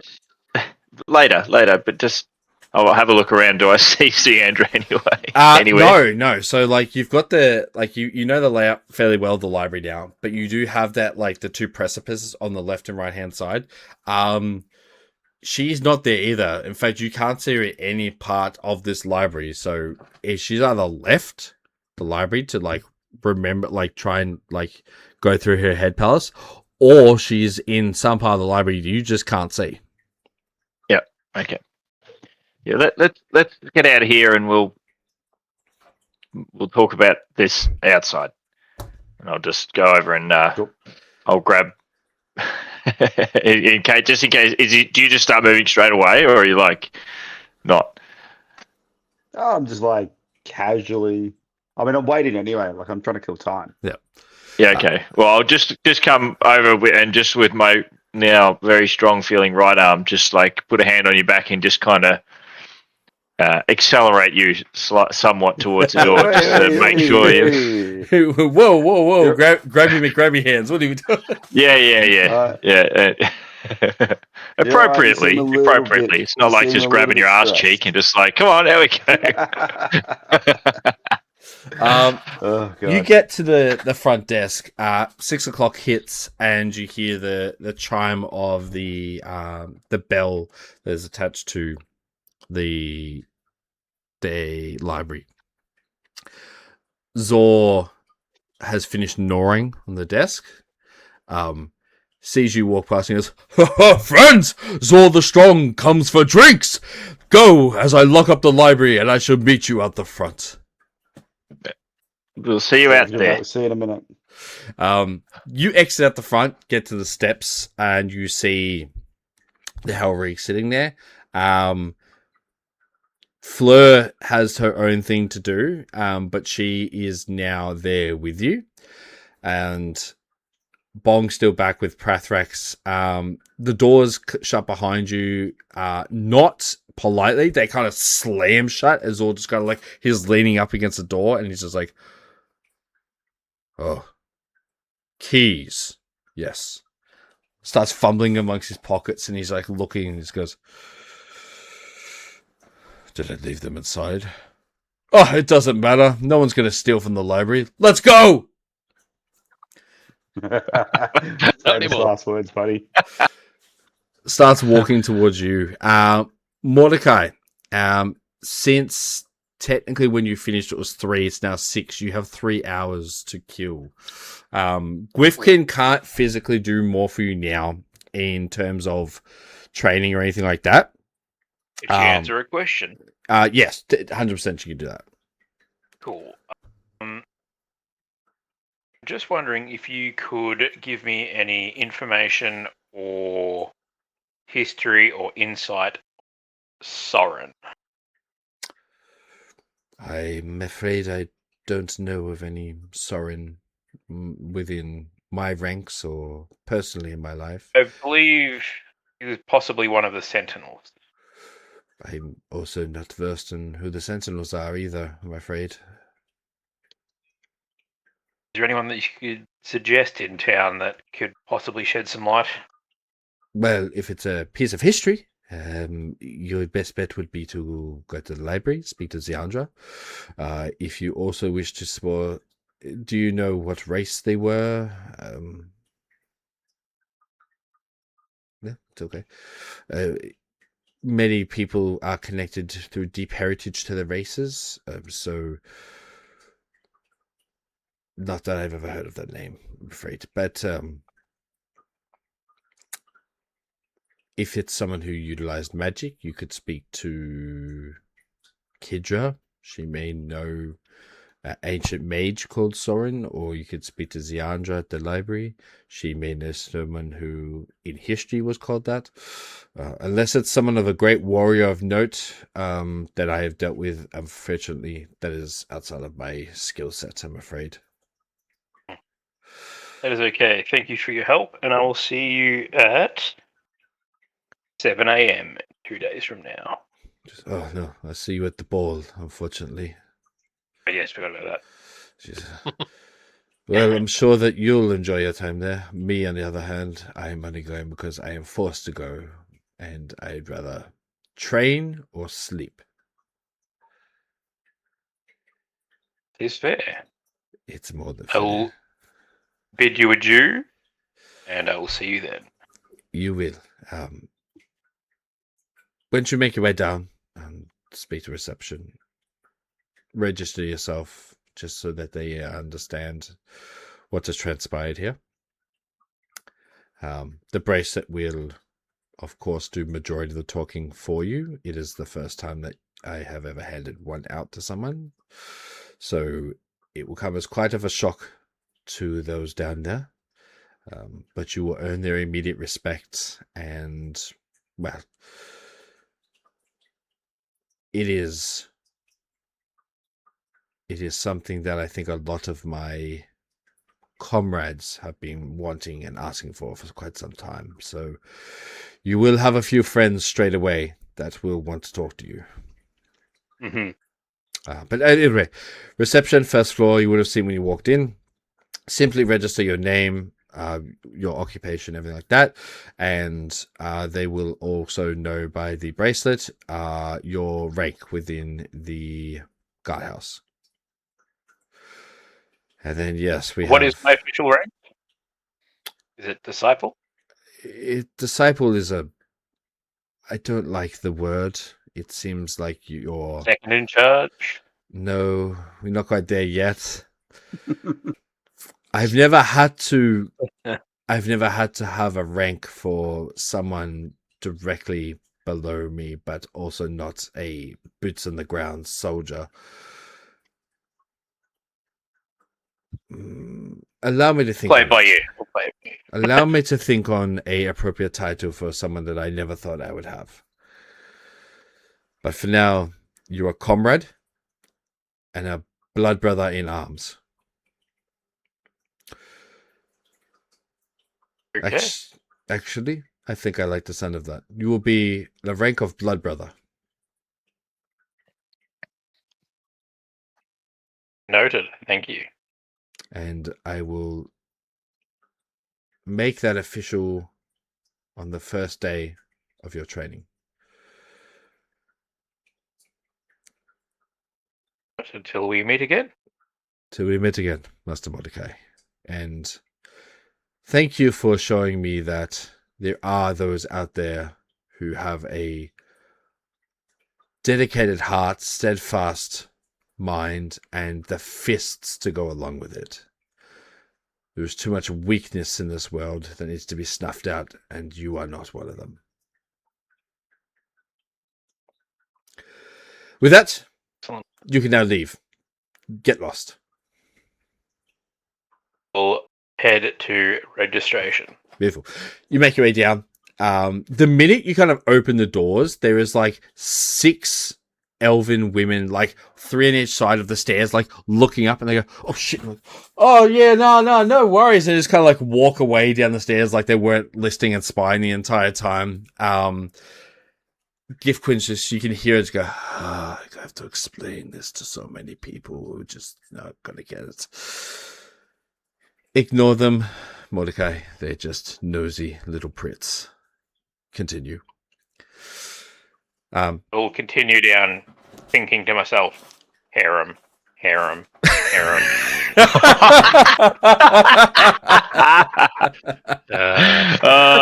Shit, no, you've got Garrett already. You don't need Garrett. them. Yeah. You're sorted for life, buddy. You make your way down. The second floor, all past the jail cells. There is hushed whispers of those guards kind of like watching as you walk down. You make your way to the first floor and the large reception area at the front. You can see that very same lady that escorted you up before. And she nervously just goes, so how'd it go? Just hold up my wrist with the bracelet. She just goes, oh my. We actually have... She actually did it. Everyone, we finally have a commander. We finally have someone else that can take on the delegations. The Gift Queen can't. This is the first time that everyone stops, turns to you, doesn't applaud, but they hold up their arms like this, cross over each other, and just give you a deep bow. The receptionist turns to you and does the same thing. She goes, it is our cross to bear, being the most dedicated, guardhouse. We are seen as the bastion, the strongest soldiers within Anvil, and we make sure that we uphold the laws and we uphold everything that is right and good and just in the world. And so we cross our arms to make sure that no one will ever cross us and that no one will ever betray us. We are Guardhouse 1 and we welcome you with open arms. I don't know what rank to call you, so I can't call you anything, but for now, can I just call you Commander? Sounds good to me. Excellent. Well, Commander, your name. Sorry, we need to get you in the books officially. Mordecai Maelstrom. Just actually write it down. Your fighting class. Beautiful. Excellent. For now, that's all we need. Everything else, I'm sure, will come in due time. The process is done. I will get this filed away, and you will join the ranks as our commander. I don't know what you did or what you said, but we have been needing someone else's help for a long time, and I cannot thank you enough for breaking through that tough exterior that our captain has. It is like rock. But you seem to punch through it. And so everyone here has a deep, profound respect for you already. Well, thank you. And I'll give them the little cross bow thing backwards. Cheers. I'm not sure how it works here, but do we have like a requisitions department or something? I'm just chasing a few health potions when I go back out on patrol. Yes, we have supplies. We have food, provisions, camping supplies, whatever you may need. Do you have a list of what you require now? Since you're officially registered, you're welcome to take from the inventory. Just some standard kind of health potions, unless you've got anything better at the moment. Oh, nothing really special. For now, the restock happens in 3 more days. So for now, all we have left is standard health potions. So you could take your fill of 3 of them. I think I still have 1. Yeah, so yeah, I do. Yeah, do 4 of them. Because I can go up to 4, or I can have 2 to a total of 3. 2 to a total of 3. Sorry. Okay. Yeah. And we have armor, weapons, inner clothing, outer clothing, blankets, camping, bedspreads. We have food, lodgings, everything you could possibly need. We do Contacts have. outside of the city in any planes or anything like that. Yes, well, we do have a registry of either people of note, anyone that has given a report in the past. We also have the names of anyone who owns property within Anvil from the bottom layer to the middle layer. We do have information on all the shop owners and what their particular shops give and take.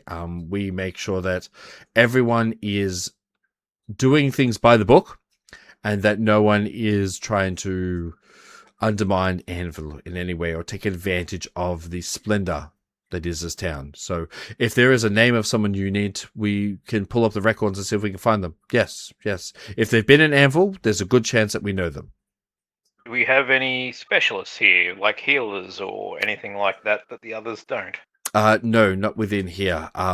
Majority of the time, if we need any really intricate healing, that isn't outside of just simple potions or bandages or anything that requires a deeper heal, we usually go to the alchemist, or we go to Kidra, or anyone who knows magic here. So not within Guardhouse 1, no. We do have some healers, but not exceptionally skilled ones.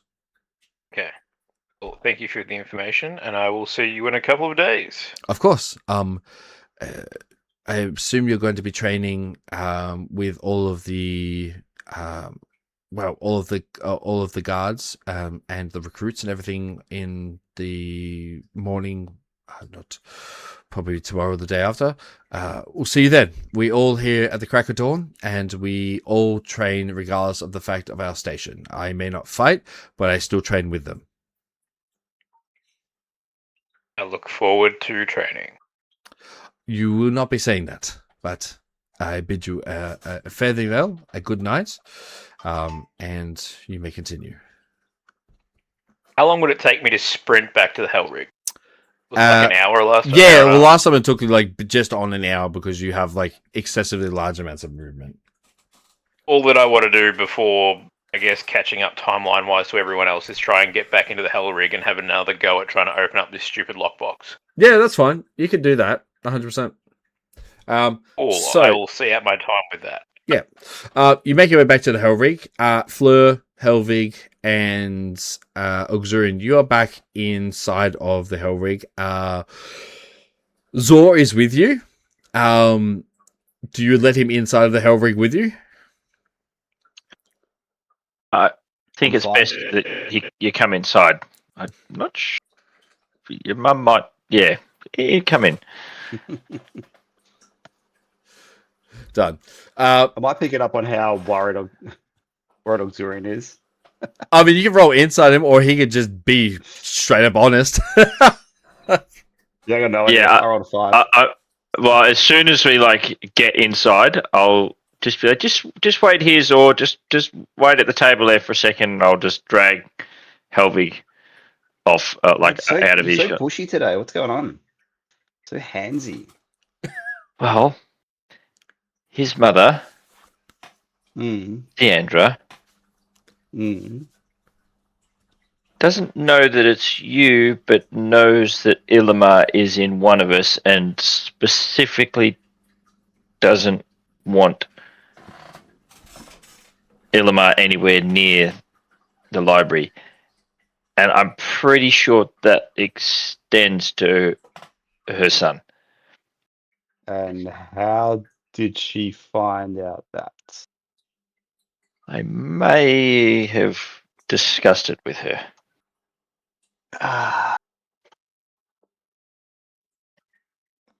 Well, she had a lot of very good information regarding, well, a bunch of the things that are going on for the group. And,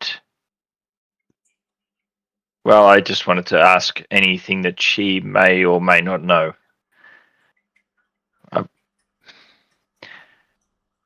So now, here we are. Yeah. I mean, who does she know, and who can she tell, and should I be worried? Don't believe there's anything to be concerned about. My understanding was what she and I discussed in the restricted section was to remain there.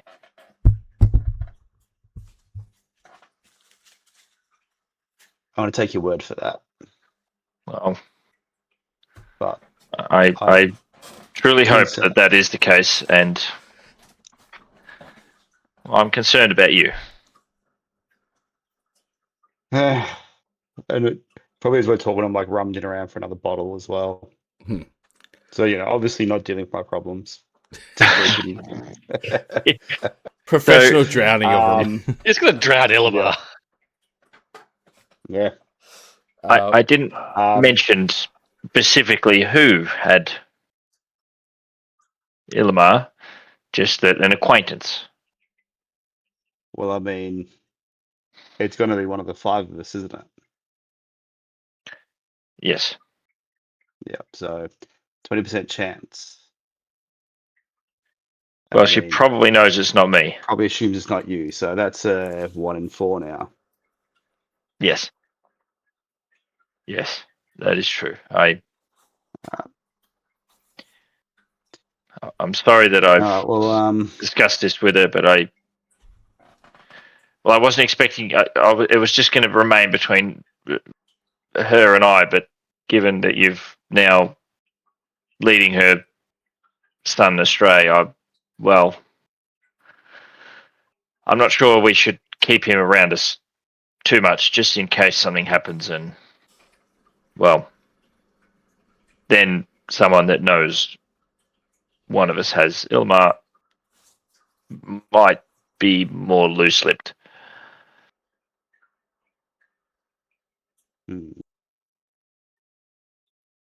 well, I did promise him a night out, so maybe we'll just Well, do that. I kind of see there's 2 options. Either we just chuff him off now and apologise profusely, or you give him one hell of a night that he'll never remember. That was my thought. What's the name of the place we went to where they beat the shit out of each other? The Blind Eye. The Blind Eye. I said, well, he seems to. Yeah, he got real excited from a little bit of drink and tried to bite a table in half. So I reckon we take him to the Blind Eye and let him loose. Because honestly, I'm just going to sit there and watch. What do you say? I think I say kid is like 40. I say He's the mind of a kid essentially. Like yeah, poor little shit's been sheltered. Let's give him a night to both remember and forget. Very well. Perhaps we'll need to save it till tomorrow, but there's something very important I need to discuss with you. Well, maybe we can have a chat tonight as well. I was going to just wind him up and watch him go anyway, so we can have a chat. See how the night travels. the Blind Eye is close to Guardhouse 6 anyway, so if you do end up going to the Blind Eye, you will be close to where Bong is regardless. Yeah. Okay. And I connected up to, what did you call the ferret again? Tempo. Tempo. So I kind of connect up to Tempo and I'm going to go, yeah, no, I think Bong's near there anyway. So maybe we can drag him along for a night out as well. And Mordecai, you're back now, aren't you? I assume so. Yeah, by the time, you're running around, you'd be easily back to the Hell Rig before 6. So yeah. So I assume you're just there at the table trying to pick open this box here. You're not in front of everybody because I don't think that you were aware that I borrowed it. Procured it without permission. No, so you can roll a sleight of hand check when no one's looking. Misappropriation. Is that a 1 or a 2? That's a 20. That's a 20. So that's 20. 20. I looked at it, I was like, I can't tell if that's a 1 or a 20 anymore. I mean, Turned a bit excited off there. until the Yeah, number I comes was up. teetering on the edge. I'm like, oh, not again. So you successfully crack it open this time. You break it open, carefully opening the lock, and the rolling around, the rattling inside of it, you find this pristine, perfect diamond inside of the lockbox itself that was rolling around in it, as well as a bunch of rolled up documents, very small ones because it's a small lockbox, like very small ones, like something that a pigeon would carry on their talons. There's a bunch of messages in there that are sealed up with different wax symbols on them. Love letters never sent to Mordecai. You nosy bugger. I mean, the diamond could be useful, but I also remember above table someone taking the piss out of me earlier, so... One person. I got a backup character. Yeah, well, I mean, I've obviously seen diamonds before, but I wouldn't have an idea of what this is valued at, I'm assuming. Not current market value. No, it's just like everyone's general knowledge is diamonds are expensive. Like it's the same across every landscape. Is there any kind of symbol or insignia or stamp on the wax seals? So all of them are basically just flattened, so they're circular with no pattern on them. They've just been sealed with wax, except for one of them that has Tiandra's wax seal on it. The same one that was on the letter that was given to you. So there's 6. Okay, and these are unopened. They're all unopened, unopened. There's 6 of them. 5 of them they're just sealed with wax. Whether or not they were to be sent or received, you weren't sure. And same with the Tiandra one, but you would almost safely assume he received the one Tiandra one because there's no chance Garrett correct. is. Yeah. So, yeah.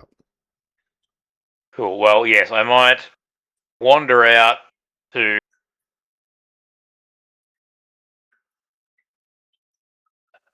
just leave the box of notes on the table because you know me being now a very law-abiding citizen, I can't be opening them. But I'll leave them there. Hey, Uli, is this any good to you? And I'll chuck him the diamond. Ah. Where'd you get this? I found it. We're just in the street. Don't ask questions. Is this what you're looking for? Is that a deception roll? I got an inside of 25, so get your deception buddy Yeah, I was going. like, you gotta really... No. Oh, no! That's terrible. So 100% you're like, that man is lying through his teeth and he's not good at it. You know, I acquired this the from diamond's that only little worth germ when he was $299. accosting Bong. Germ. Such a good phrase. That little germ. A little cretin. Cretin, yeah. Did you get anything else, or just like what was it? All Just these sort of letters sitting. in here, but I'm not sure what these are. I'll go over. Is this box just sitting like where I can see it now, or is it in your on room? the table in front of everyone. Yep. I don't know if Elvig's still here or if everyone can just sense Arcana stuff. It's not me. The 4 of you are in here, including Fleur. She's just on autopilot. So the only one that's not here now is just Bong. Hey, Flo, open up all the letters. Okay. What do they say, Fleur? Let's roll for free will. I'm gonna just assume that with the ones that didn't have symbols, I couldn't detect any kind of like hidden symbolage or anything with my thieves' count. She didn't roll very good in wisdom. Who wants to roll and make it for her? What was that?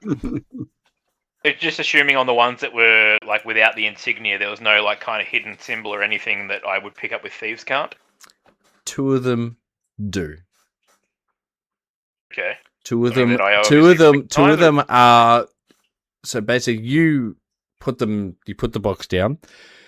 You immediately recognize one symbol, and once you get a real deeper look at 2 of them, you realize that they have been crusted over with a second wheel stamp.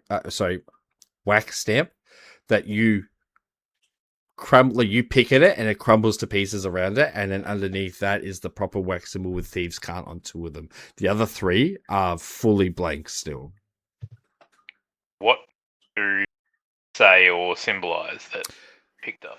So there is 2 of them that the symbols you are not actually. Oh, okay. So roll history. The DC check is 20. If you get 20, Well, I have to hit a 19 because history sucks. Can you please pick another stat for once in your life? negative. Why do you hate me? All right, so if you like. we'll do history or That's a 7. perception. I was like history or perception. Oh, it's alright. Oh, perception. I'll definitely do that. Too late. You look at it, and the only thing. Oh, It buddy. still didn't hit it. So good. No, we rolled a 19. So it has to be a 20 or higher. So all you'll get out of either of them, even with the history, is you look at it, and it's a singular wing, like just almost like a bird's wing outsplayed, and that's on it.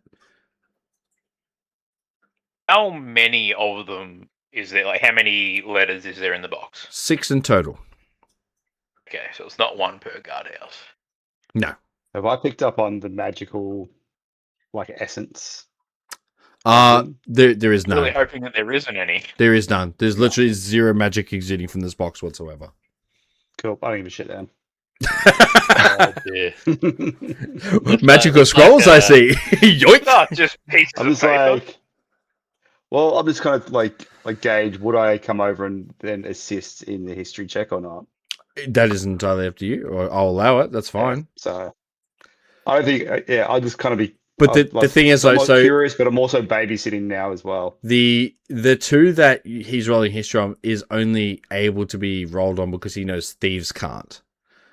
So unless Mordecai specifically says to you, "Hey, these are in a language of thieves," does he do that, or are you keeping this to yourself? Keeping myself, but I've got a backup character. I'm just going to open the one with a wing on it. Just one of them. Cool. Are Start you with- sure you should? Too late. Oh, dear. What happens when you took 2 bag holdings together? So My curiosity by saying that it had a wing on it. it doesn't wing it. You open it. And now, do you want me to say this out loud, or do you want me to type it to you? Getting Whispers. To me. Whispers.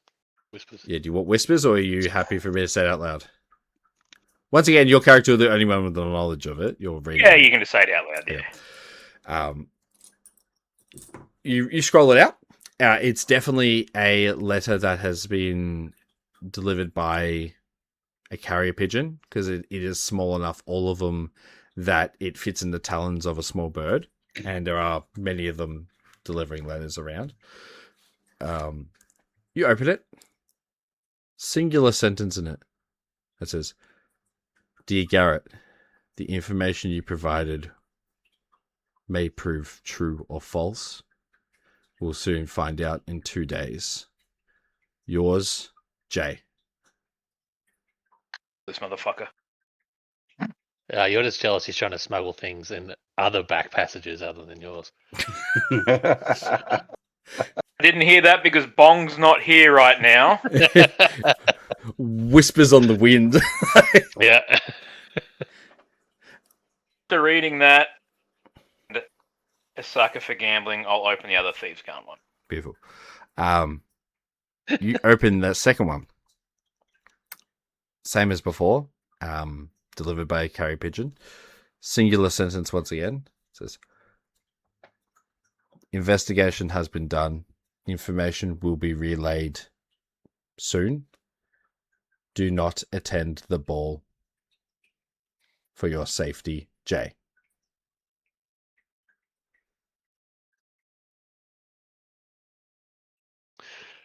Needs balls. It will. I'm We're assuming all that's gonna written die. in Thieves' Cant. It is all written in Thieves' Cant, correct. Cool. I will So basically, with relay Thieves' that Cant, to you just everybody that's present. take out the ELs, and that's how you get the words. You keep calling relay shit that names. to everybody. Not sure if I should open the rest of them. So You've just Garrett told us all had that? these. Yeah, the little ball bag in there had these in his lockbox. How would you know? I'm just gonna So- walk over and are there any with just normal anything I can understand? Three of them have, as far as you're aware, like no insignia on the wax seal. So Assuming everyone else would notice the Tiandra one, though, right? yeah, everyone like the letters. You showed the letters, and Fleur showed the letter too. So Oh, yeah. I'm just gonna walk over and open the Tiandra one then. you open it. It's a formal invitation to the ball. Cool. All right, that's a ball. Grab another one. Open it. Cool, sweet. You open the normal one, right? We'll say 1 of 3. Now, roll a 1d4 for me, real quick. Oh, gee. This is like fucking pulling in a gacha game. 100% it is. Common, Cool. rare. Done. You open it I'm and trying to you get read music it. rare. It's a list of instructions and a receipt for the full payment of your garments by Nathar. So it has basically a denomination amount of like there's no charge to be happening for U5. It has your names there, so when you come in, he'll know by name like who not to charge because it's all going to be handled by Nathar, at least by his accounts. And effectively, it's just the communication to say do not charge these 5 people. Cool. All right, open the next one. Done. 1d4. One of these Very booby well. traps. 2 again. Sweet, beautiful. Excellent. Keep rolling 2s. You open I don't know if that's a good thing or a bad thing. the one of the last 2. As you open it, it's literally got written an itemized list of different fabrics that need to be delivered to Schlieber. Itemized list of fabrics that need to be delivered to the capital. An itemized list of fabrics and garments that need to be delivered to a very specific address on the second layer. Cool. Does that specific address arouse any suspicion? It's a home address, so it doesn't have like the name of like because like the one for Schlieber has his business title and stuff on it, and everything like that. But the address is like an actual home address, so it doesn't have a person's like name or anything attached to it. Okay. Cool. So you could basically put it's 17 Ridgeview, which is like one of the small lotted houses, estate areas in the second area. Ridgeview is like the mercantile area of the second layer. Cool. I'm probably doing this quite quickly as well. Just going, nope. What's the third one? And last time, roll a 1d4. Get a 2 again. 4. Damn it. Cool. Damn it. It's a shopping list. It's just his imprint of his asshole on a bit of paper. He's like, that's it. It's just a picture of ugh. Mordecai. That's Yeah. what I was thinking. Very crudely Yeah. drawn with big breasts. No, you crack it open, and this one wasn't folded up, like it wasn't rolled up. As you unfurl it, it then folds out into a larger bit of paper, and once it folds out, you realize it is like almost like poster size. You would say he's managed to fold up really, like whoever's done it has folded up really well, and then rolled it around with another bit of paper to make it that cylinder. So it was slightly thicker than the rest of them. But you unfurl it. It has instructions and a diagram or like a drawing of a very specific suit that needs to be made for someone of note. Inside of that, the diagram shows this is what the suit needs to look like. Exact dimensions, exact specifications for the weight of the person, the tallness of the person, the actual materials it needs to be made out of. The actual suit has to be made with blood ingrained into the actual suit. So it is a really specific suit that needs to be made for Count Limtorin Regendorf. So Lamtorren.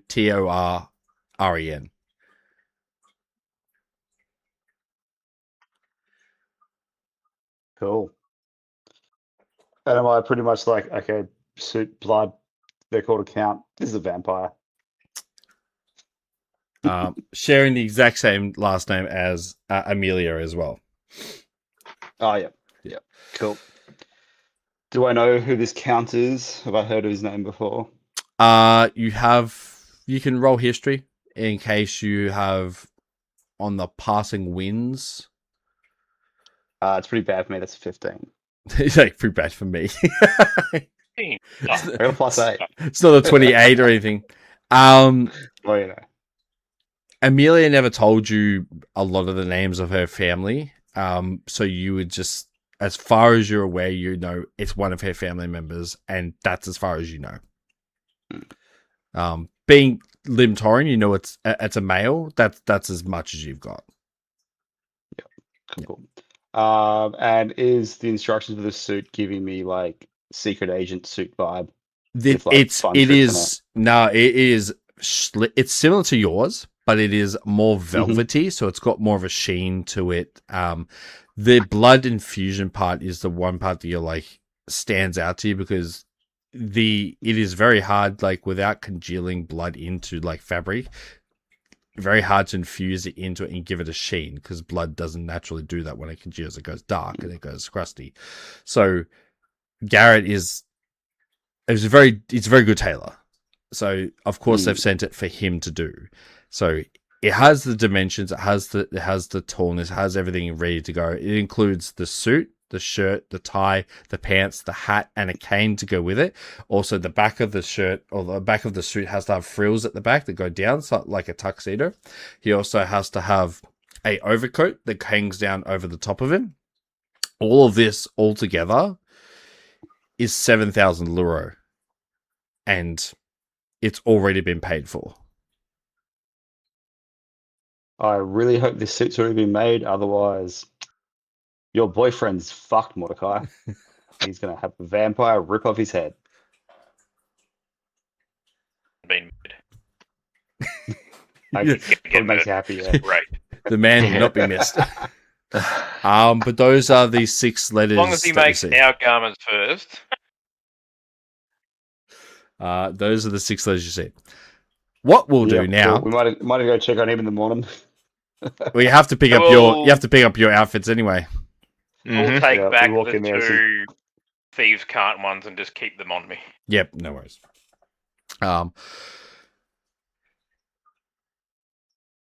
Zor's with you.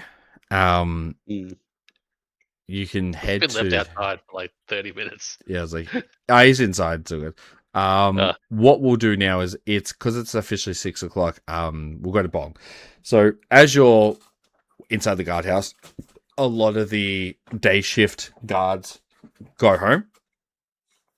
All that's left is the night shift ones that do the patrols at night.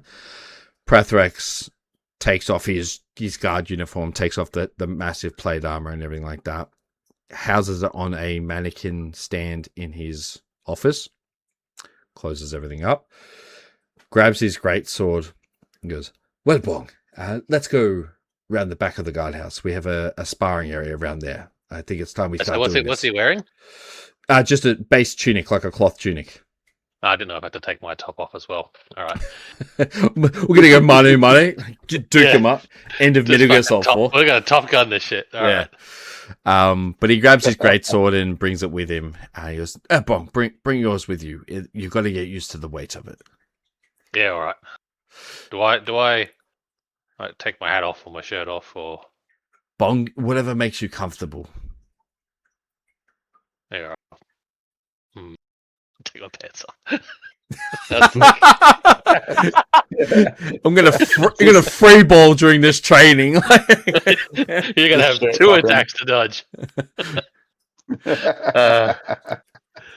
That's all right. I'll keep it all on. I gotta get used to wielding it with my. Sweet. Bits. He ushers you around the side of the guardhouse, and you get round to the back, and you can see there's straw hay bales like ready for archery. You can see that there's like the straw like mannequins for hitting with swords and everything. But the major thing is you can see that there are large amounts of boulders, like really large rocks. And just beyond that is like a rectangular sand pit for like actually digging your fists. And so it's like more monks will punch into sand to like callus their knuckles and everything. He's got everything ready to go. He walks over to the sand area, into the boulders, and he goes, all right, puts down, he just stabs his greatsword to the gun. He goes, during this training, Bong, I just want you to understand that we're doing this to, one, you want to hit harder, you want to be stronger. We're going to make you that. Anything I say, please don't take personally. Take it. You're gonna say mean things. It gets a rise out of people, and when I get into the heat of it, I may say some stuff. Or I'll try and remember that. All right. He goes, could Bong say mean things back? You can say whatever you want to me. I can take it. He goes, first of all, please place your scabbard, greatsword. You don't need that at the moment. We're just doing strength testing for the moment. Oh, all right. I already learnt this trick with Ellie outside the thing. It is whack. Straight into the ground. Just implants itself on the ground. He goes, learnt this trick already. He goes, excellent. Now, see this large rock here? See how there are drag marks on the ground? I want you to push that. I want you to get it as far as you possibly can. And first of all, I'll show you how to do it. He walks up, both hands, and just starts shoving it along the ground. You hear that like as it gets along the ground. Reaches to a precipice where there's another rock, and he goes, now, I want you to do the same. Bring it back to where it was. Simple as that. I think Bong saw this in a play once. It was called like Devil Killer or something. All right. Just a strength check as you prep your hands behind it to push it in the opposite direction. Strength check, go. 13. Beautiful. You get it halfway before you realize that you've never actually had to utilize the shoulder portions of your muscles to actually push something forward. It's always been about clubbing things, which are utilizing the force of swing. So you get halfway and you're like trying to nudge it and you can't get further. And he goes, it's a good try for the first time, Bong. Keep going. Do another strength check for me to see if you get it the rest of the way. 7. Sweet. He watches as you're like now like doing that. You turn around, push it back to it. You're like scooting your feet along the ground to try and get it moving or something else. He goes, what is it heavy? He goes, yes, Bong, it is heavy. And the fact that you can't even move this means I don't think you're ready. Get out of the way. And he pushes you, literally shoves you out of the way and goes, 2 hands, plant them on the rock, push, and starts pushing it the rest of the way. Gets it to this one and he goes, again, now. He wants you to do 2 strength checks in a row. All right. That's an 11.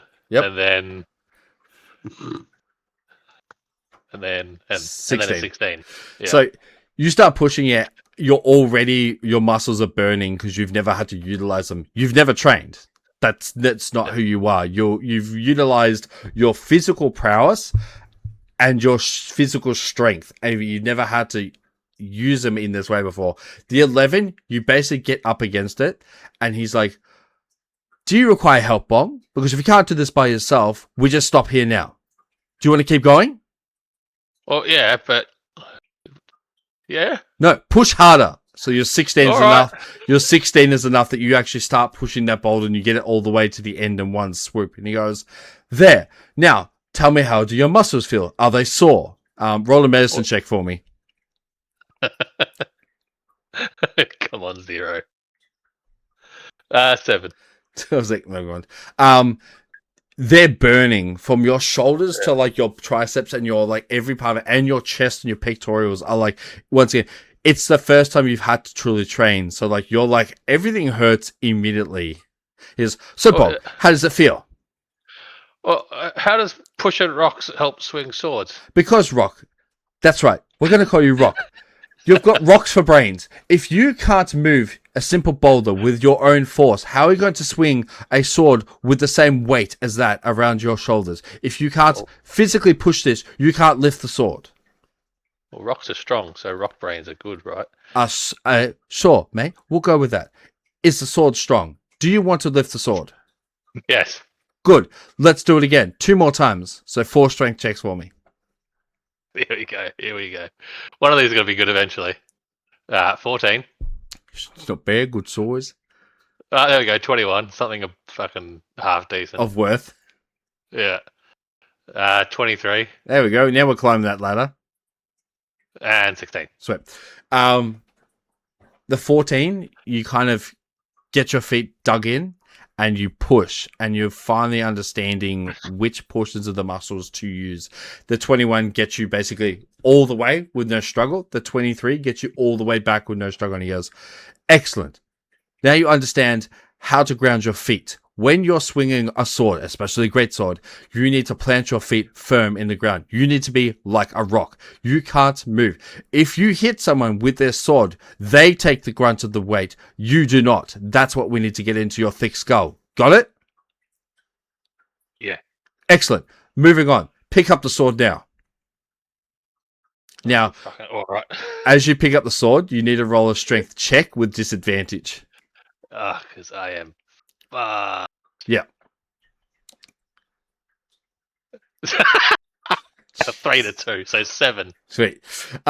You get the sword. Good. Yeah, you get the sword up, and you feel like you're jittering, and like you can feel like your arms are like wet noodles as you get it up, and he's like watching you struggle. He goes, you get it up, and you're like, I did it, and he goes, excellent.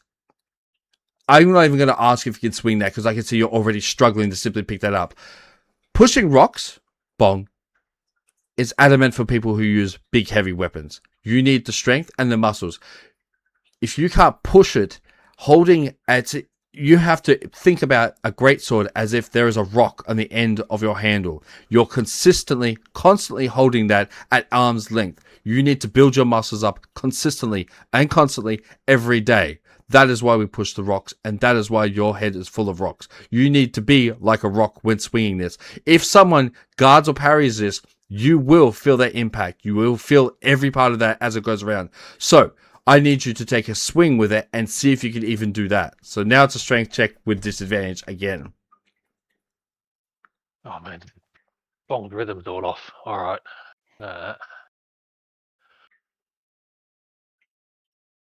Oh, you fucking shit. I got 19 to a 5. 10. Yes. You basically get it and just as it falls to the ground, and he goes, well, Bong, that's it for tonight. That's all I can get out of you. You have not trained a single day in your life. You have lived off the fact that you are tall, you have got natural muscles, and that you are physically bigger than someone else. But you have not put any effort into learning how to do anything of note to protect anyone else ever.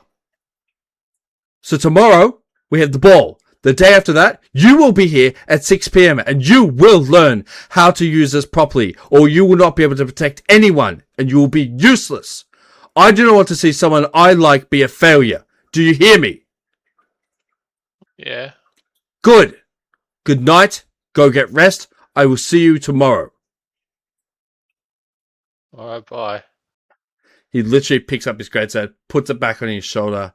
He goes, as he does like this, like dragon breath onto the ground in frustration, and walks off. By the time that's finishing up, have we arrived yet? So yes, yeah, you effectively like would have arrived at the same time that he has finished his he tried to finish his training. So what you need to do after everything you did then, Luke, this is how you start acquiring your learning points. you definitely didn't get anywhere close to getting a good, like, decent outcome from it. So you just need to roll a d12 for me, and that's it. Okay. All right. Watch this be a 1. 3. Sweet. All right, cool. That's all I need to know. So yeah, you see Prathrax walk past the guardhouse, looking literally like frustrated as fuck. And he basically doesn't usually go to blind eye, but he's just like, I'm going home. And he seemed like walk past you, Hellrig, you rock up. He just gives you like a like that and just keeps going. I'd be like, Prax. He literally says nothing back. We're gonna go get drunk. Come get drunk. Or not. Radio silence. I better go check on Bong. I'll come. Bong. Where are No. you? I can find you anyway because I know where you are now. Yeah, I know. That's You fair. literally always know where he is. Yeah. It's I know, sad. but I'm just kind of like, I'm like, Bong. Just approach him very quietly. Where are you, buddy? I mean, nothing.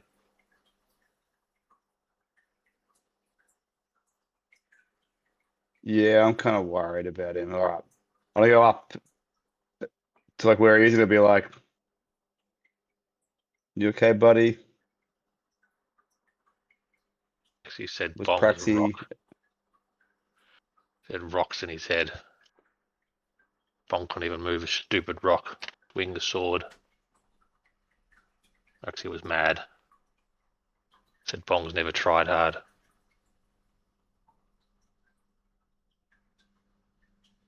Maybe he was just having a bad day, mate. Maybe he's just a grumpy old prick.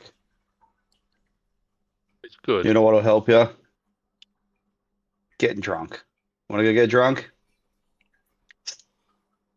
Bong wants to move the rock. Alcohol. The answer to everyone's questions and problems. Bong wants to move the rock. Right, These Bong. rocks here, Let's Yeah. move the rock, buddy. I'm sure I'm just gonna I'm trade sure with it's him. not too bad. I'll just go over and try and push the rock. You Swear get to God, if you push it. strength with advantage because you're using your dragon arm. Come on. 20. Yeah, you literally get it all the way to the other end on the first time. Yeah, I mean, You're- it's You're not legitimately easy, like, but you're like pushing it, and like it's not hard as you're like talking while pushing it. Like it's Right, so like as he's trying to do that, and I'm going to be like seeing a Bong's upset and seeing Oxyrion's trying to, be an insensitive prick. Basically, I will, as he goes to push it, I will cast. What's the thing I cast at you the other day? silvery barbs. Yeah. Silvery barbs. I will cast oh, you silvery barbs.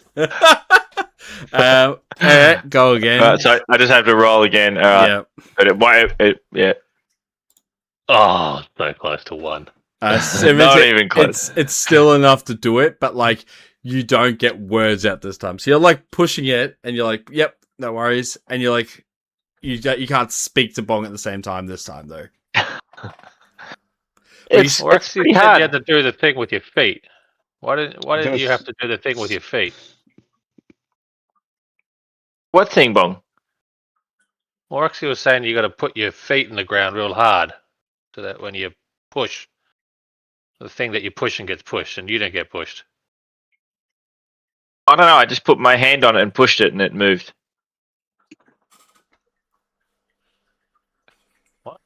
Why is it that easy for you? What's something to this arm? Although it keeps misbehaving. Every time I go try and be strong, it sort of like starts working and then sort of stops. I don't know. It's really weird. Just see Helwig in the background. Like, it's like every time. Because it's Going you. Come to on, anyway, expand. let's go get a drink, and I'll just pick up his sword and shove it back in his scabbard. So I'm attempt to make Bong feel a bit more normalised by proving this is difficult and that I can't move it. Better get on your roll in that 20. Well, Better I've get got a a helmet 0 rolled in that strength, fucking mate. 20. So Go for it. Go strength check. It's all good. There you go. That's perfect. There you go. I just think everyone pushing this rock except Bong. So yeah, That would be great. yeah. even Clip and Clop are just pushing it. That's even, a very. even if Helvig does it. Let me try. When Helvig tries to do it, I'm gonna cast murder on him. He does actually. 17 would be the same as what Auxiliary needed, so you would be able to push it. Yeah. But I go to push it. I'm like, I just can't, mate. It's too heavy. An insight check on that horse shit. Deception roll. 14. There you go. 3. Oh You saw shit! straight through me. Bongs, you're like, I understand you're trying to be nice, but you're not good at it. Well, Bong's just gonna fucking get up. He's gonna stand in front of the rock and just push. Even if this doesn't count anything towards Yeah. flirting points or anything, he's just gonna get in front of the rock and fucking push.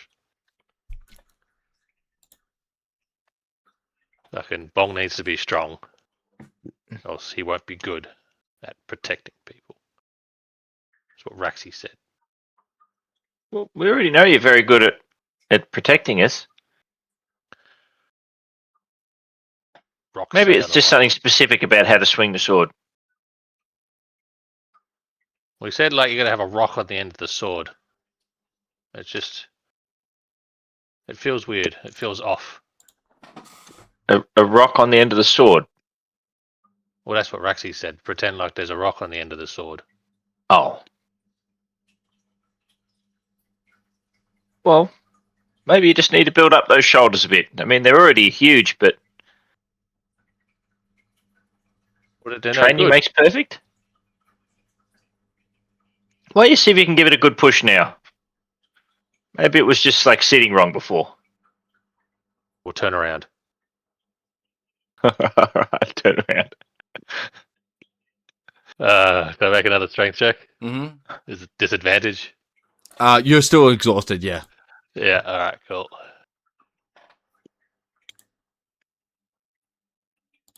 Oh fuck that! Yeah, not going anywhere. Yeah, it's not moving an inch. Yeah, just gotta like fucking knock it anywhere. Wait a And just, minute. like, Wait a minute. When I cast Silvery Barbs, I would have given him advantage on his next check as well. Oh, there you go. So it's a straight. okay. 18. Hey, there you go. So we'll say you've Auxilian's words, and you try a different position where your feet go, and you build, Tyrion's bullshit. you build up enough strength left in your very tired body to push it the entire way back to where it originally started from. See there, look. You've got it. You got it. It's got to push rocks around. Gotta push rocks around all the time. Gotta show Raxi Bonk can push rocks and swing mallet. Well, that sounds like a plan. Your shoulders will probably be pretty sore after doing that, I reckon. Bonk can't feel anything right now. It's noodle arms. Yeah. We'll say it's 8 o'clock now. So if you wish to, the blind eye is like legit half an hour walk. So by clip clop, it's 15 minutes. And Zora is still inside of the Hell Rig. So if you're going to treat him to a drinking night, he'll just follow suit wherever you go.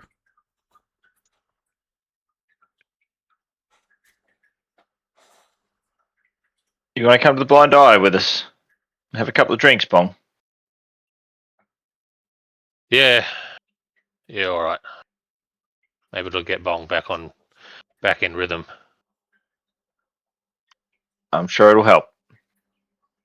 Sweet. Sure it'll help. Prathvix will not be there. So you arrive at the blind eye, 8:15. It's kicking off. It's very busy still. It is the night before the ball, so you've got a different mishmash of people here that you usually wouldn't see. There are people coming from outside of the town, so the streets themselves have been flooded more than usual. So all the bars have once again been flooded with more patrons than usual. We can see all the UNTs like slithering off their heels, and they're very busy. But they're in the second story. There will be enough room for you to have a table comfortably still, but down the bottom, there's no chance. It is riddled with patrons. It is like incredibly busy at the moment, but you can still get drinks. That's not an issue. Yeah, I'd probably go up the top anyway because I want to just watch the chaos and not be a part of it. Yep. But I'm definitely gonna try to just what's his name again? Zor. Zor. I'm gonna be like, look, Zor, if you have enough drinks, you get enough energy in you, head downstairs soon once it all starts and you'll have a blast, mate. Absolute blast. Yes. Might get the shit kicked out of you, but Yes. Don't worry, I'm Zor the Strong. I can take anyone in a fight. It's fine. Now, what's the best drink I should have? you'll need a bottle of whiskey. Done. I will go purchase it myself. Do you want one? Anyone else here want a drink? Yeah, get everyone a bottle of whiskey. A full bottle. Done. Just gonna They shout. have meat here. Yeah, you can still get food. Yeah. Does anyone Bong needs recall how meat. much money we won from here last time? Yeah, we put it in. It was 150. Yeah, I think Fleur. It was Fleur and I at the end, wasn't it? Yes. Yeah. Yeah, And Fleur I think took the she has wings. it. Yeah. I was Yeah, doing yeah, well till someone flung me into a wall with a shit house text roll. Yeah, things happen. Zor literally like run downstairs like really excitedly, still like beaming red. Gets 5 bottles of whiskey, like holds them in his arms, kind of like clink, clink, clink, clink, clinks as he runs up the thing, and he goes, "I got them. What do we do with them? Do we just drink them like this? Do we put ice in them? Or do we put different? What do we do?" Glug, glug, glug, glug, glug. Oh Just god. straight down. He goes, 2 new friends and alcohol, and literally just starts downing it like that. Cheers. This poor guy has to roll a con saving throw. Yeah. Well, Bong's Tyrion's gonna- gonna Bong's open gonna, his like, and start having some. Fish through his pants and pull out like some rocks and be like, to push a rock. He's got to think like a rock. He's got rocks in the head, whiskey on the rocks, and then fucking whiskey. That's the wittiest thing Bong's ever said. Bong has no idea. It's alright. His con save was really high, so he basically gets, and he's got orcish fortitude, like what's it called? Fortitude, we'll say. He gets halfway through the bottle, puts it down, and he goes, "The room, Helvig, the room.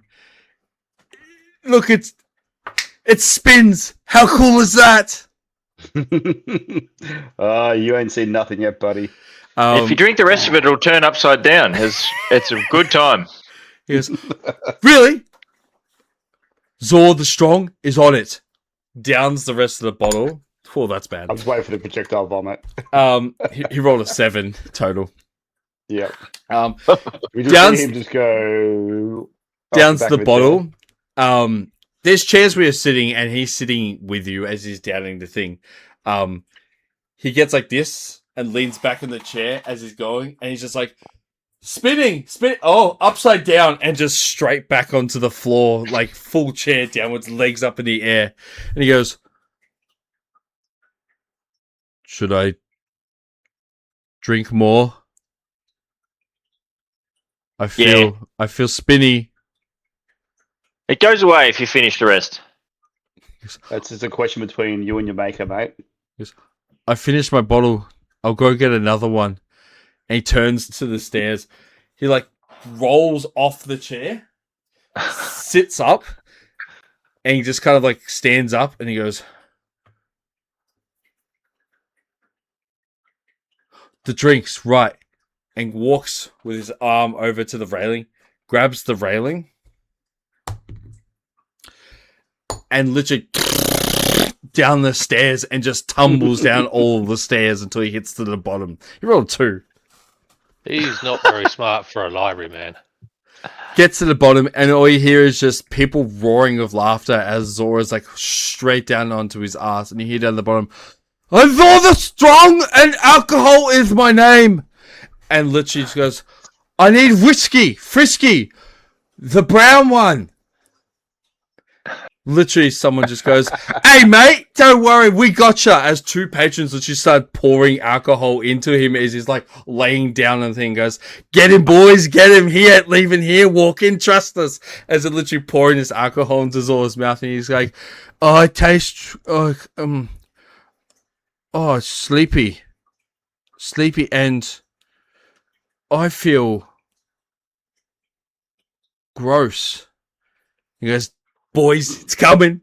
It's coming. The volcano." And they take 2 step backs as he just goes, "Whoa!" and vomits straight up into the air and straight back down onto himself, onto his tunic and his clothes, onto his face. And you hear them just like roaring with laughter. The Yuntees, you just hear them go, "Oh, fuck, we've got a weakling one here. Sandra!" This like bigger Yuntee literally comes and goes, "Oh, shit, he stinks. Get him out of here now. He's got to go. He's too big. I can't. Anyone want to?" And everyone just kind of like takes 6 steps back away. He's like, "I don't want to fucking pick him up because he's a big boy." He goes, Xerion will head down Yeah, I was gonna say, at hey, all this. Bum, Like, we should go help him. You get halfway down the stairs as you see he's like full on he's like face up, passed out, vomit all over him and the ground around him, and it's created like it's like AoE area of effect of like just a mixture of brown and yellow and green around him. Everyone's like, as the public still chuckling and pointing at him, and the rest are all just like, "Oh, we've had our fun." They're going back to drinking themselves, and the Yuntee just sitting there like scratching like, "How am I going to move this man?" Xerion will head down the stairs. Be like, "I've got this under control. I'll make sure he gets back to the library." Your friend, Safe. your problem? Yes. I wash my hands. I'm out, and just slithers away behind like the counter Yeah. again. I'll try and like just sit him up, even though is he like unconscious now? You sit him up. Roll a medicine check for me. He's dead. Hopefully not. 11.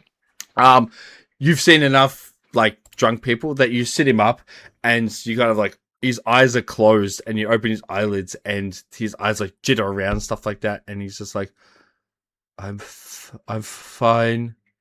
I'm alive. I'm good. More drink. More drink for Strong the Zor." All right, I'll take you right to get more drinks now. Can you just like grab onto me and don't let go no matter what? What? Grab onto you, and he just goes to bear hug you and pick you up. Just hold around my neck. Just hold on to me. Okay, and like literally Just like slides down and just grabs your neck instead, and you're like, "Ah!" He's like put his entire body weight on you. I will turn into, what am I going to turn into? I'll turn into a giant boar and just like try and sort of maneuver him round up onto my back. He'd be like, "Hold on there. I'll take you to get more drinks immediately." He rolled a really decent check to get onto you, so it was a 22. So he like clambers onto your back and just like lies on you, like sprawled out onto the back of you, but he's like holding onto the fur like a reins of a horse. Yep. And then I'll walk out and start walking back towards the library with the poor fellow. I mean, does he live at the library or not? Oh, he's living there tonight. I was gonna say we can put him up. Yeah, but Put him up in the hell rig. look, Xerion doesn't really want him to remember anything to do with us. So, he just needs to be away. So yes, I will trundle him back Yep. to the steps of the library, All right. and remembering that he didn't lock it, yes, he we'll, did not lock it. we'll walk back and just take him in through the doors and just leave him on the floor for his lovely mother to find him at some point. You walking back there will take, if you're walking back as the boar, it'll take you a few hours. That's fine. All right, so as Luxurian, as a noble steed takes Zor back after simply downing too much alcohol too quickly and literally has not drunk before in his life, covered in vomit and bile and everything else that has excreted out of him on the way. You four, we'll say, because Fleur's still there, are left in the blind eye to finish your food, drinks, and if you wish so, rest up for the night, ready for tomorrow, which is the picking up of your garments and also the ball. What time's the ball? 5 p.m. The garments will be ready by 2. Nice. Providing he's not murdered. I don't actually have anything written in my notes, but can I just do like a history check for Mordecai to see if there would be anyone since I've joined, or maybe in Anvil, that has a starting initial of J that I can recall? You can roll history if you want to. I just can't physically remember myself, and I don't have a note. That's fine. You can either roll history or say either after I've rolled it. Yep, no, 19, baby, we're keeping it. Whatever you're about to say. All right, cool. I was like, investigation. I definitely would have done that. There's many people that start with J, like within Anvil. Ones that we've come across. If you want to narrow it down as much as possible, the closest one recently is Julius from the Legion. AFC, yep. AFC, Orza and Julius. That is my note from last week. Yeah. Julius would be the only one with a J that is prominent in your like the forefront of your mind. Anyone else that starts with a J, there are definitely people that I can't say who at the moment. But the one that would be like straight away in your mind would be Julian. Otherwise, like some of the like there's what's his name? I wrote down. It's one of the blacksmiths, because there's 5 within Anvil. You've met 2. Well, you've met 1, and the other one was next door, which was the dwarf, but you never actually spoke to him. But he is one as well. There is another blacksmith who's Janto. So Janto's Janto. He is the only blacksmith within Anvil itself that works with armor specifically and not weapons. So he only deals with armor, and shields are adjacent enough that he deals with them, but he does not make weapons whatsoever. He only deals with armor. But because of that, he has very odd looking armor where he can put endowments on it. So if you want crystals and gems on it, he can do that because he's proficient in it. So Janto is one other one that everyone in the city knows about because he makes the most not flamboyant, but the most extravagant looking armor out there. All of the armor that is made for the purpose of the guardhouse is made through Janto. So he makes their specific ones with that magical property of like every time they take damage, the AC goes up. He's the one that makes them. And he's commissioned to do that.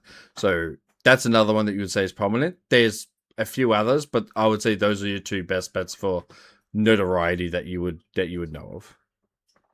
Awesome.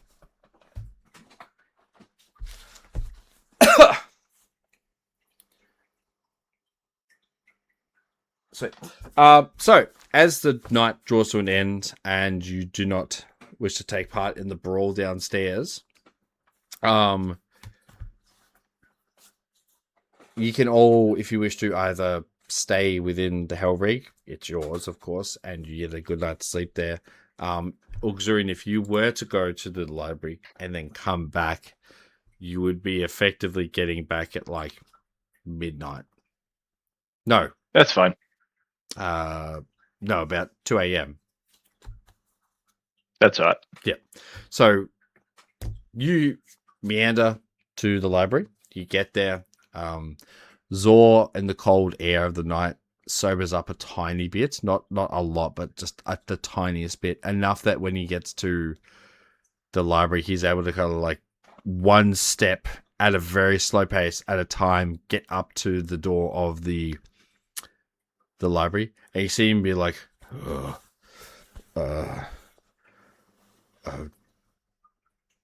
Mr. Boar, I don't have my keys.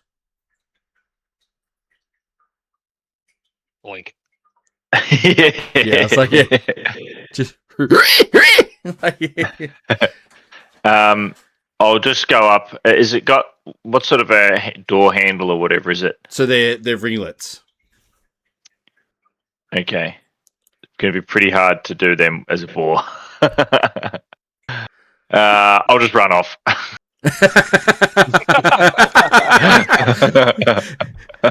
Any Beautiful. freezes to death in the night. No, alcohol keeps you warm. It's how that dude in Titanic survived, the chef. You run off. You hear him just be like, "Bye, Mr. Boar. Zor will be here." And you see him like fall to the ground, just fall asleep. And you're like, "I'm out of here. Fuck this shit. I am doing this." You make it back. 2 a.m. The Hell Rig is parked out front of the Blind Eye. Do the rest of you discuss anything for the night? Would you rather we sleep and go to the next day? Bong would attempt to contact Ball. I think that's going to be his nightly routine now. You could do told it. he has to do it. You will be at a disadvantage because your mental state is not positive at the moment. I mean, look, Bong's fine. Bong's smart. I'm sure Bong will get 2 nat 20s. Fucking. Where was that shit when I was doing strength checks? Oh my god! Anyway, I got an 18 and a 19 for a 17. Fuck me. You sit down and same as before, attempt to contact Bowl.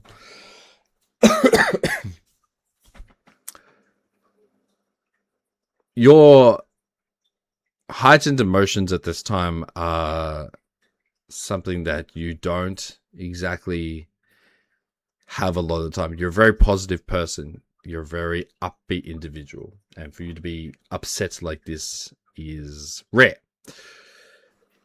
It does, though, give you a entryway into people you haven't spoken to before.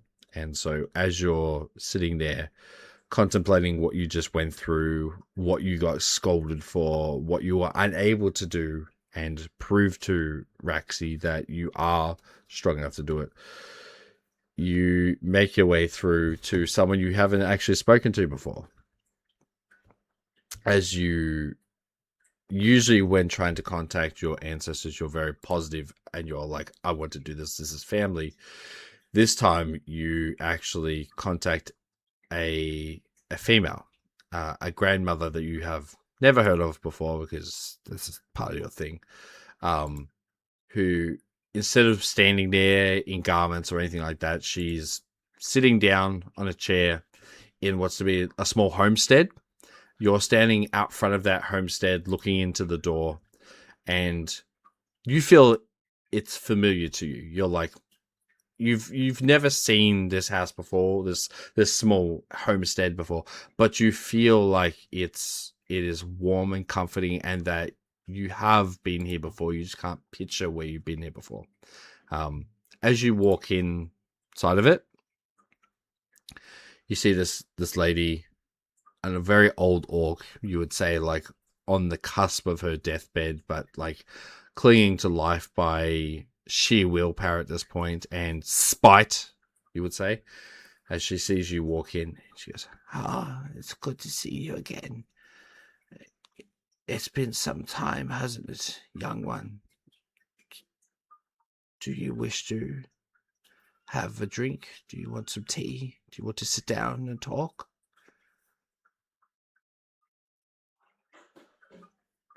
You've got Yeah, to what's. I've speak. got a. Bong's got a what? Speak. It's okay. Oh. Bong just wants to sit down. Oh, it's okay. Anything I can get you. Do you want a biscuit or anything? Actually, that sounds nice. Of You got any course. cookies? I always have cookies for my lovely children.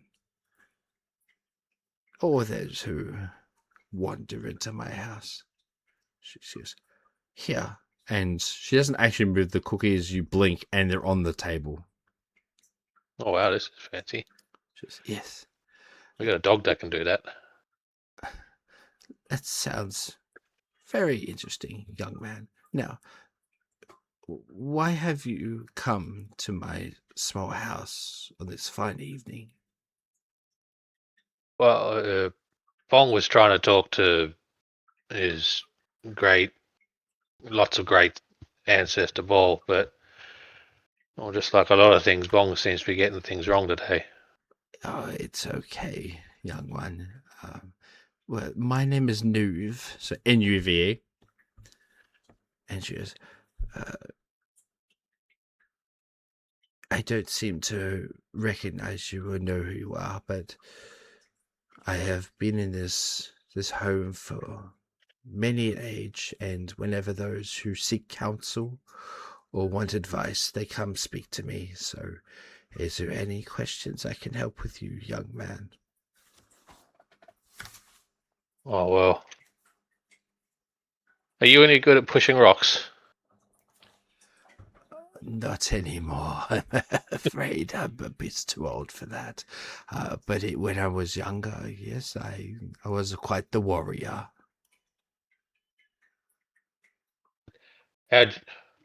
Bong tried pushing rocks, and Bong thought Bong was strong. Right. He's even got these fancy hand things for it, but they just didn't go anywhere. And then even Uli came along and pushed the wrong along like it was nothing. And he's normally not strong, but now he's stronger than Bong. And if Bong's not strong, then Bong can't protect his family, his friends, or his family. Yes. Family is important, and protecting him is a noble thing. I would say just how you want to be strong. Keep at it. It is not something that can be done in a single day. And it is something you need to work on and be better at. And if you keep going and keep training, you will get there. It's just time, young one. And you have plenty of it left. It's just sometimes when Bong doesn't get things right straight away, people leave. Bong doesn't want Raxi to leave. I don't think. Not that I know who you are or who you're talking about, but you seem very smart and very bright. I think you've made a good impression on people and they're not going to leave anytime soon.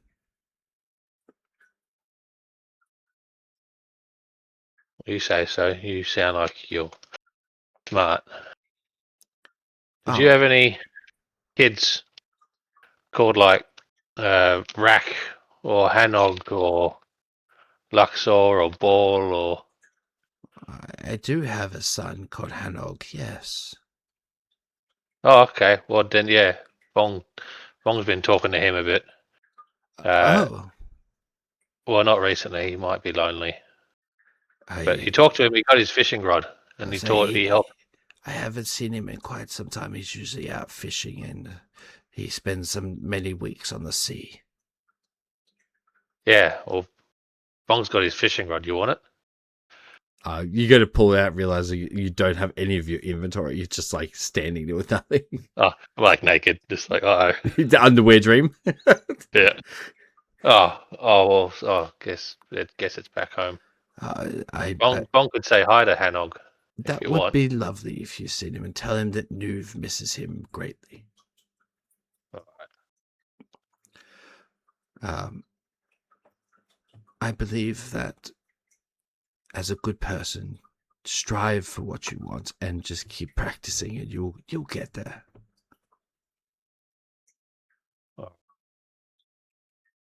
Do you remember any tips? Did you used to swing around a big heavy sword or anything a No, while ago? no. I used my fists to punch. Ooh. I got 2 friends who do that. It's much easier to have your body as a weapon than to rely on something else. But that's just me. I mean, Vong did punch Uli before. He was really mad for some reason. Maybe that's why Uli's being real mean. Vong punched it real hard. But he deserved it, I think. It's okay. It's if you can't figure out what it is, it's just emotions taking control. As long as afterwards you made up and you were okay, then that's all it needs to be. He seemed happy. Then all is well. The cookies, as you're like trying to eat them, you realize like the plate's finished, and she's like, "Oh, allow me to go make some more." As you see like the vision starts to fade, and she becomes a bit blurry. She goes, "Oh, are you there, young man?" And she can't actually see you, but you're sitting right in front of her. Oh, yeah, Vong's here. I was like, Oh, I guess he must have left. Well, maybe Hanog will be home sometime soon to have some company. Oh, well. oh, bye, lady. Bye, new. Thanks for the cookies. She can't respond, unfortunately, but the vision does fade and you break connection with your ancestor. Yeah. All right. Before the night ends, Helvig or Mordecai, is there anything you wish to do before the final day, which is the ball, which will be back when Fleur's here? I think I'll just. I'd probably just be raiding. I think I'll just make a note for next time to discuss the letter that we found with the potential threat at the ball. But did we discuss last time how long it takes if we wanted to like learn a language or something, like in our rest times before going to bed? Yeah, Is that so a thing? yeah. So you simply what you spend a certain allocated amount of time, then you roll a.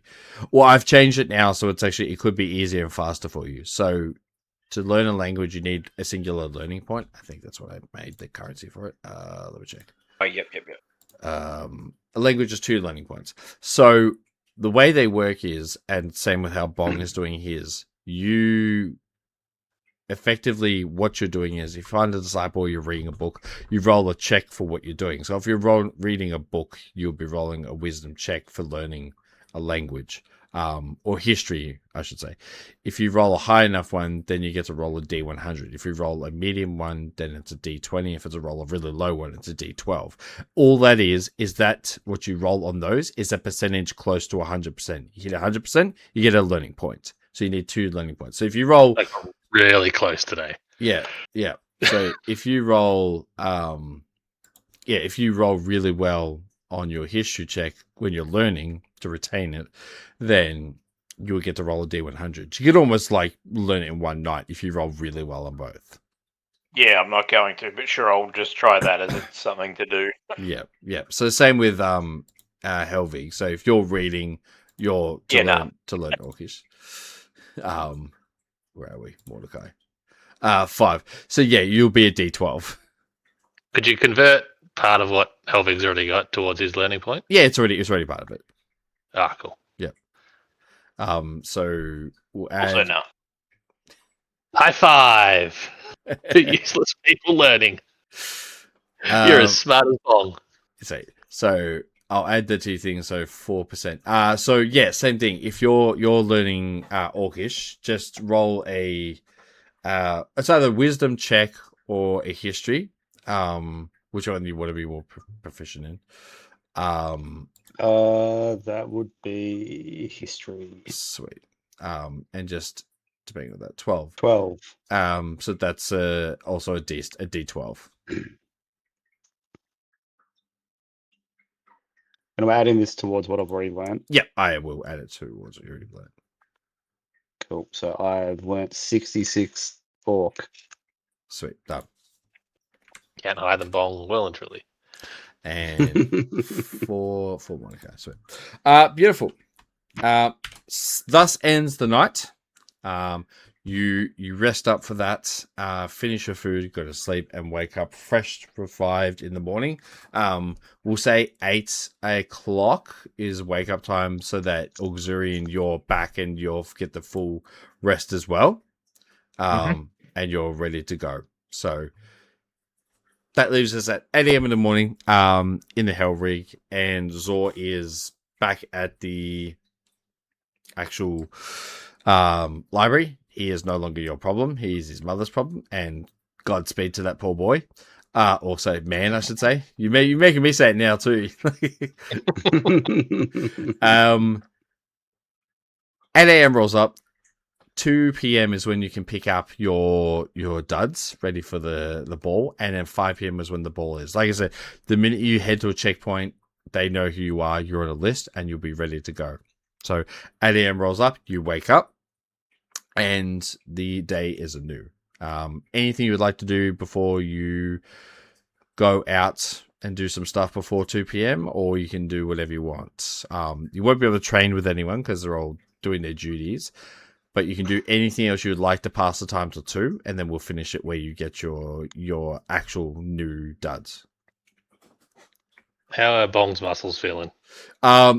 They're sore, but it's that after workout sore. So like you can lift stuff, but you'll feel that kind of like achy burn every time you do it. But you have strength back. It just utilizing your muscles hurts. Bong is filled with single-minded fuck determination. He's just going to walk out the back and start pushing rocks. Any rock he can find. Well, like into. I assume I can access the guardhouse and just walk out the back. Yeah, you're part of it. So yeah. So Bong's gonna try again. Yep. All right.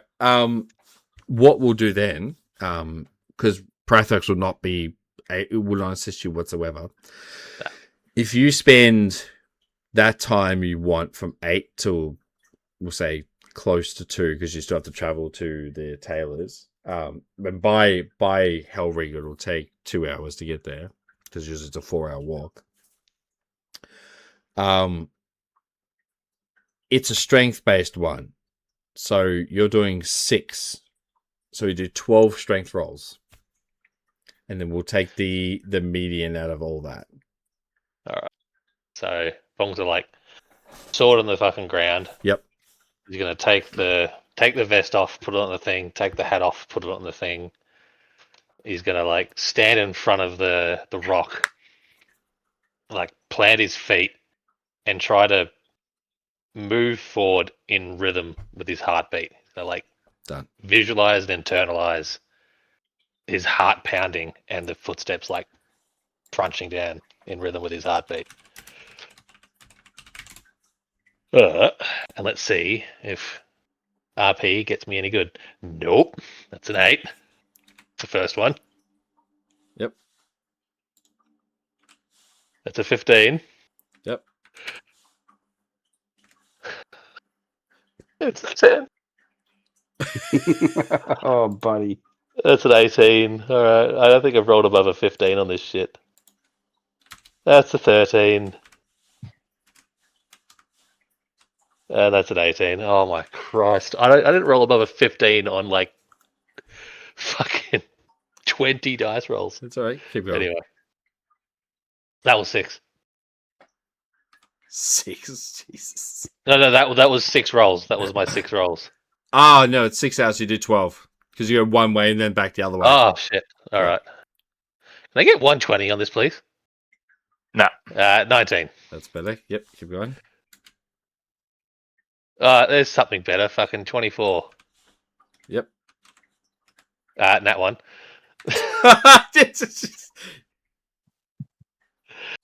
23. Yep. I think it's 2 more after. Another 23 Yep. and a 9. Your median is 15. All right. That's So that's a number. it's a D20. Okay. All right. If this isn't that one, I swear to Christ. 9. No, cool. So we go to you and we put you up to 12. Beautiful. I'll get there fucking one day. It's fine. So Bong, you're ready to pick up your thing. The other 3 / Fleur can figure it out. Is there anything you would like to do in the meantime before picking your thing? You continue studying if you want to do that, just to pass the time. Just do learning checks. Whatever the fuck. I think probably Xerian would head back to the library just to make sure that Zor is in fact alive. One, but you could do that on the way because you pass the library to get to the tailors. Yeah, okay. No, well that's fine. So he probably wouldn't be doing too much then, just be chilling out. I mean, I have actually got this infernal book that I've had since forever. Maybe he'll just open that up and have a bit of a read of it. Yeah, the book on infernal. Oh, yeah, be possessed as well. Yes. All right. So it's 6 hours. So Mordecai and Helvig can both do 2 checks each, and then. Did you say that we could do wisdom instead of history? Yes. For languages, is that me too? If I'm going to read the infernal book. Yeah. If you want to learn it, yep. Just straight wisdom. Just straight wisdom. Yeah. Check. Yep. Okay. Yeah. We are not smart. We are bad at learning. A 16 and Helvig, you get to do 2. Sorry, so you get to do another one. 16 and a 14. Oh, 24. Sick. All right. 16 and 24 for 40 in total. Yep. So we'll go one by one because you went first, Helvig. So you get a D20 with above a 15, and you get a D100 with above a 20. Cool. So I'll do the D20 first. Yep. 17. Very nice. And then the D100, 26. Sweet. So that's 43. So 43 on top of what you already have. 109. Look at that. Look at that. You've got 1 now. So you need 2, which is fine. But like it costs 2 LP for a language, but it costs 1 for a weapon proficiency. So you can literally learn a weapon proficiency if you want. You don't have to, but you can keep them on the sideline if you ever want to. Learn greatsword and you can show Bong how it's done. Oh my fucking god! I'll just quit. Well, I was putting this into what I've already went in Orcish, so I'll just keep it in my way to Orcish. Done. Beautiful. So yours is there. Keep yours there. So then we need Mordecai's. So Mordecai, you need 2 D20s.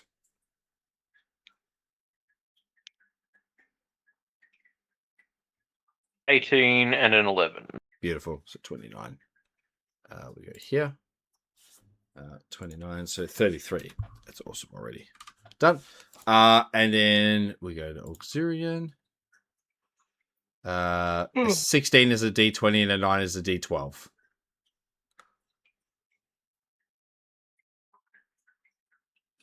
Excellent. Total of 8. I got grievances with this system. I have grievances with this system. Beautiful. Done. The only one that's actually made progress is Helvig. I know you got 33% more. Okay. Sweet. So you finish your checks, do what you need to do, study, and you arrive at Garrett's Tailors. We'll pick this up on Monday about picking it all up and then go from there. Except for Luke, you don't finish till like 9. Well, yeah, like I don't finish till fucking 10. I'm gonna see if someone can swap. But yeah, no, I'm rostered on till 10. That's fine. Just do what you need to do. And if we need to push it back, we can. Like, we'll just meander until you get there. It's fine. It takes you like 36 seconds to get home, so. Got an NPC to kill first.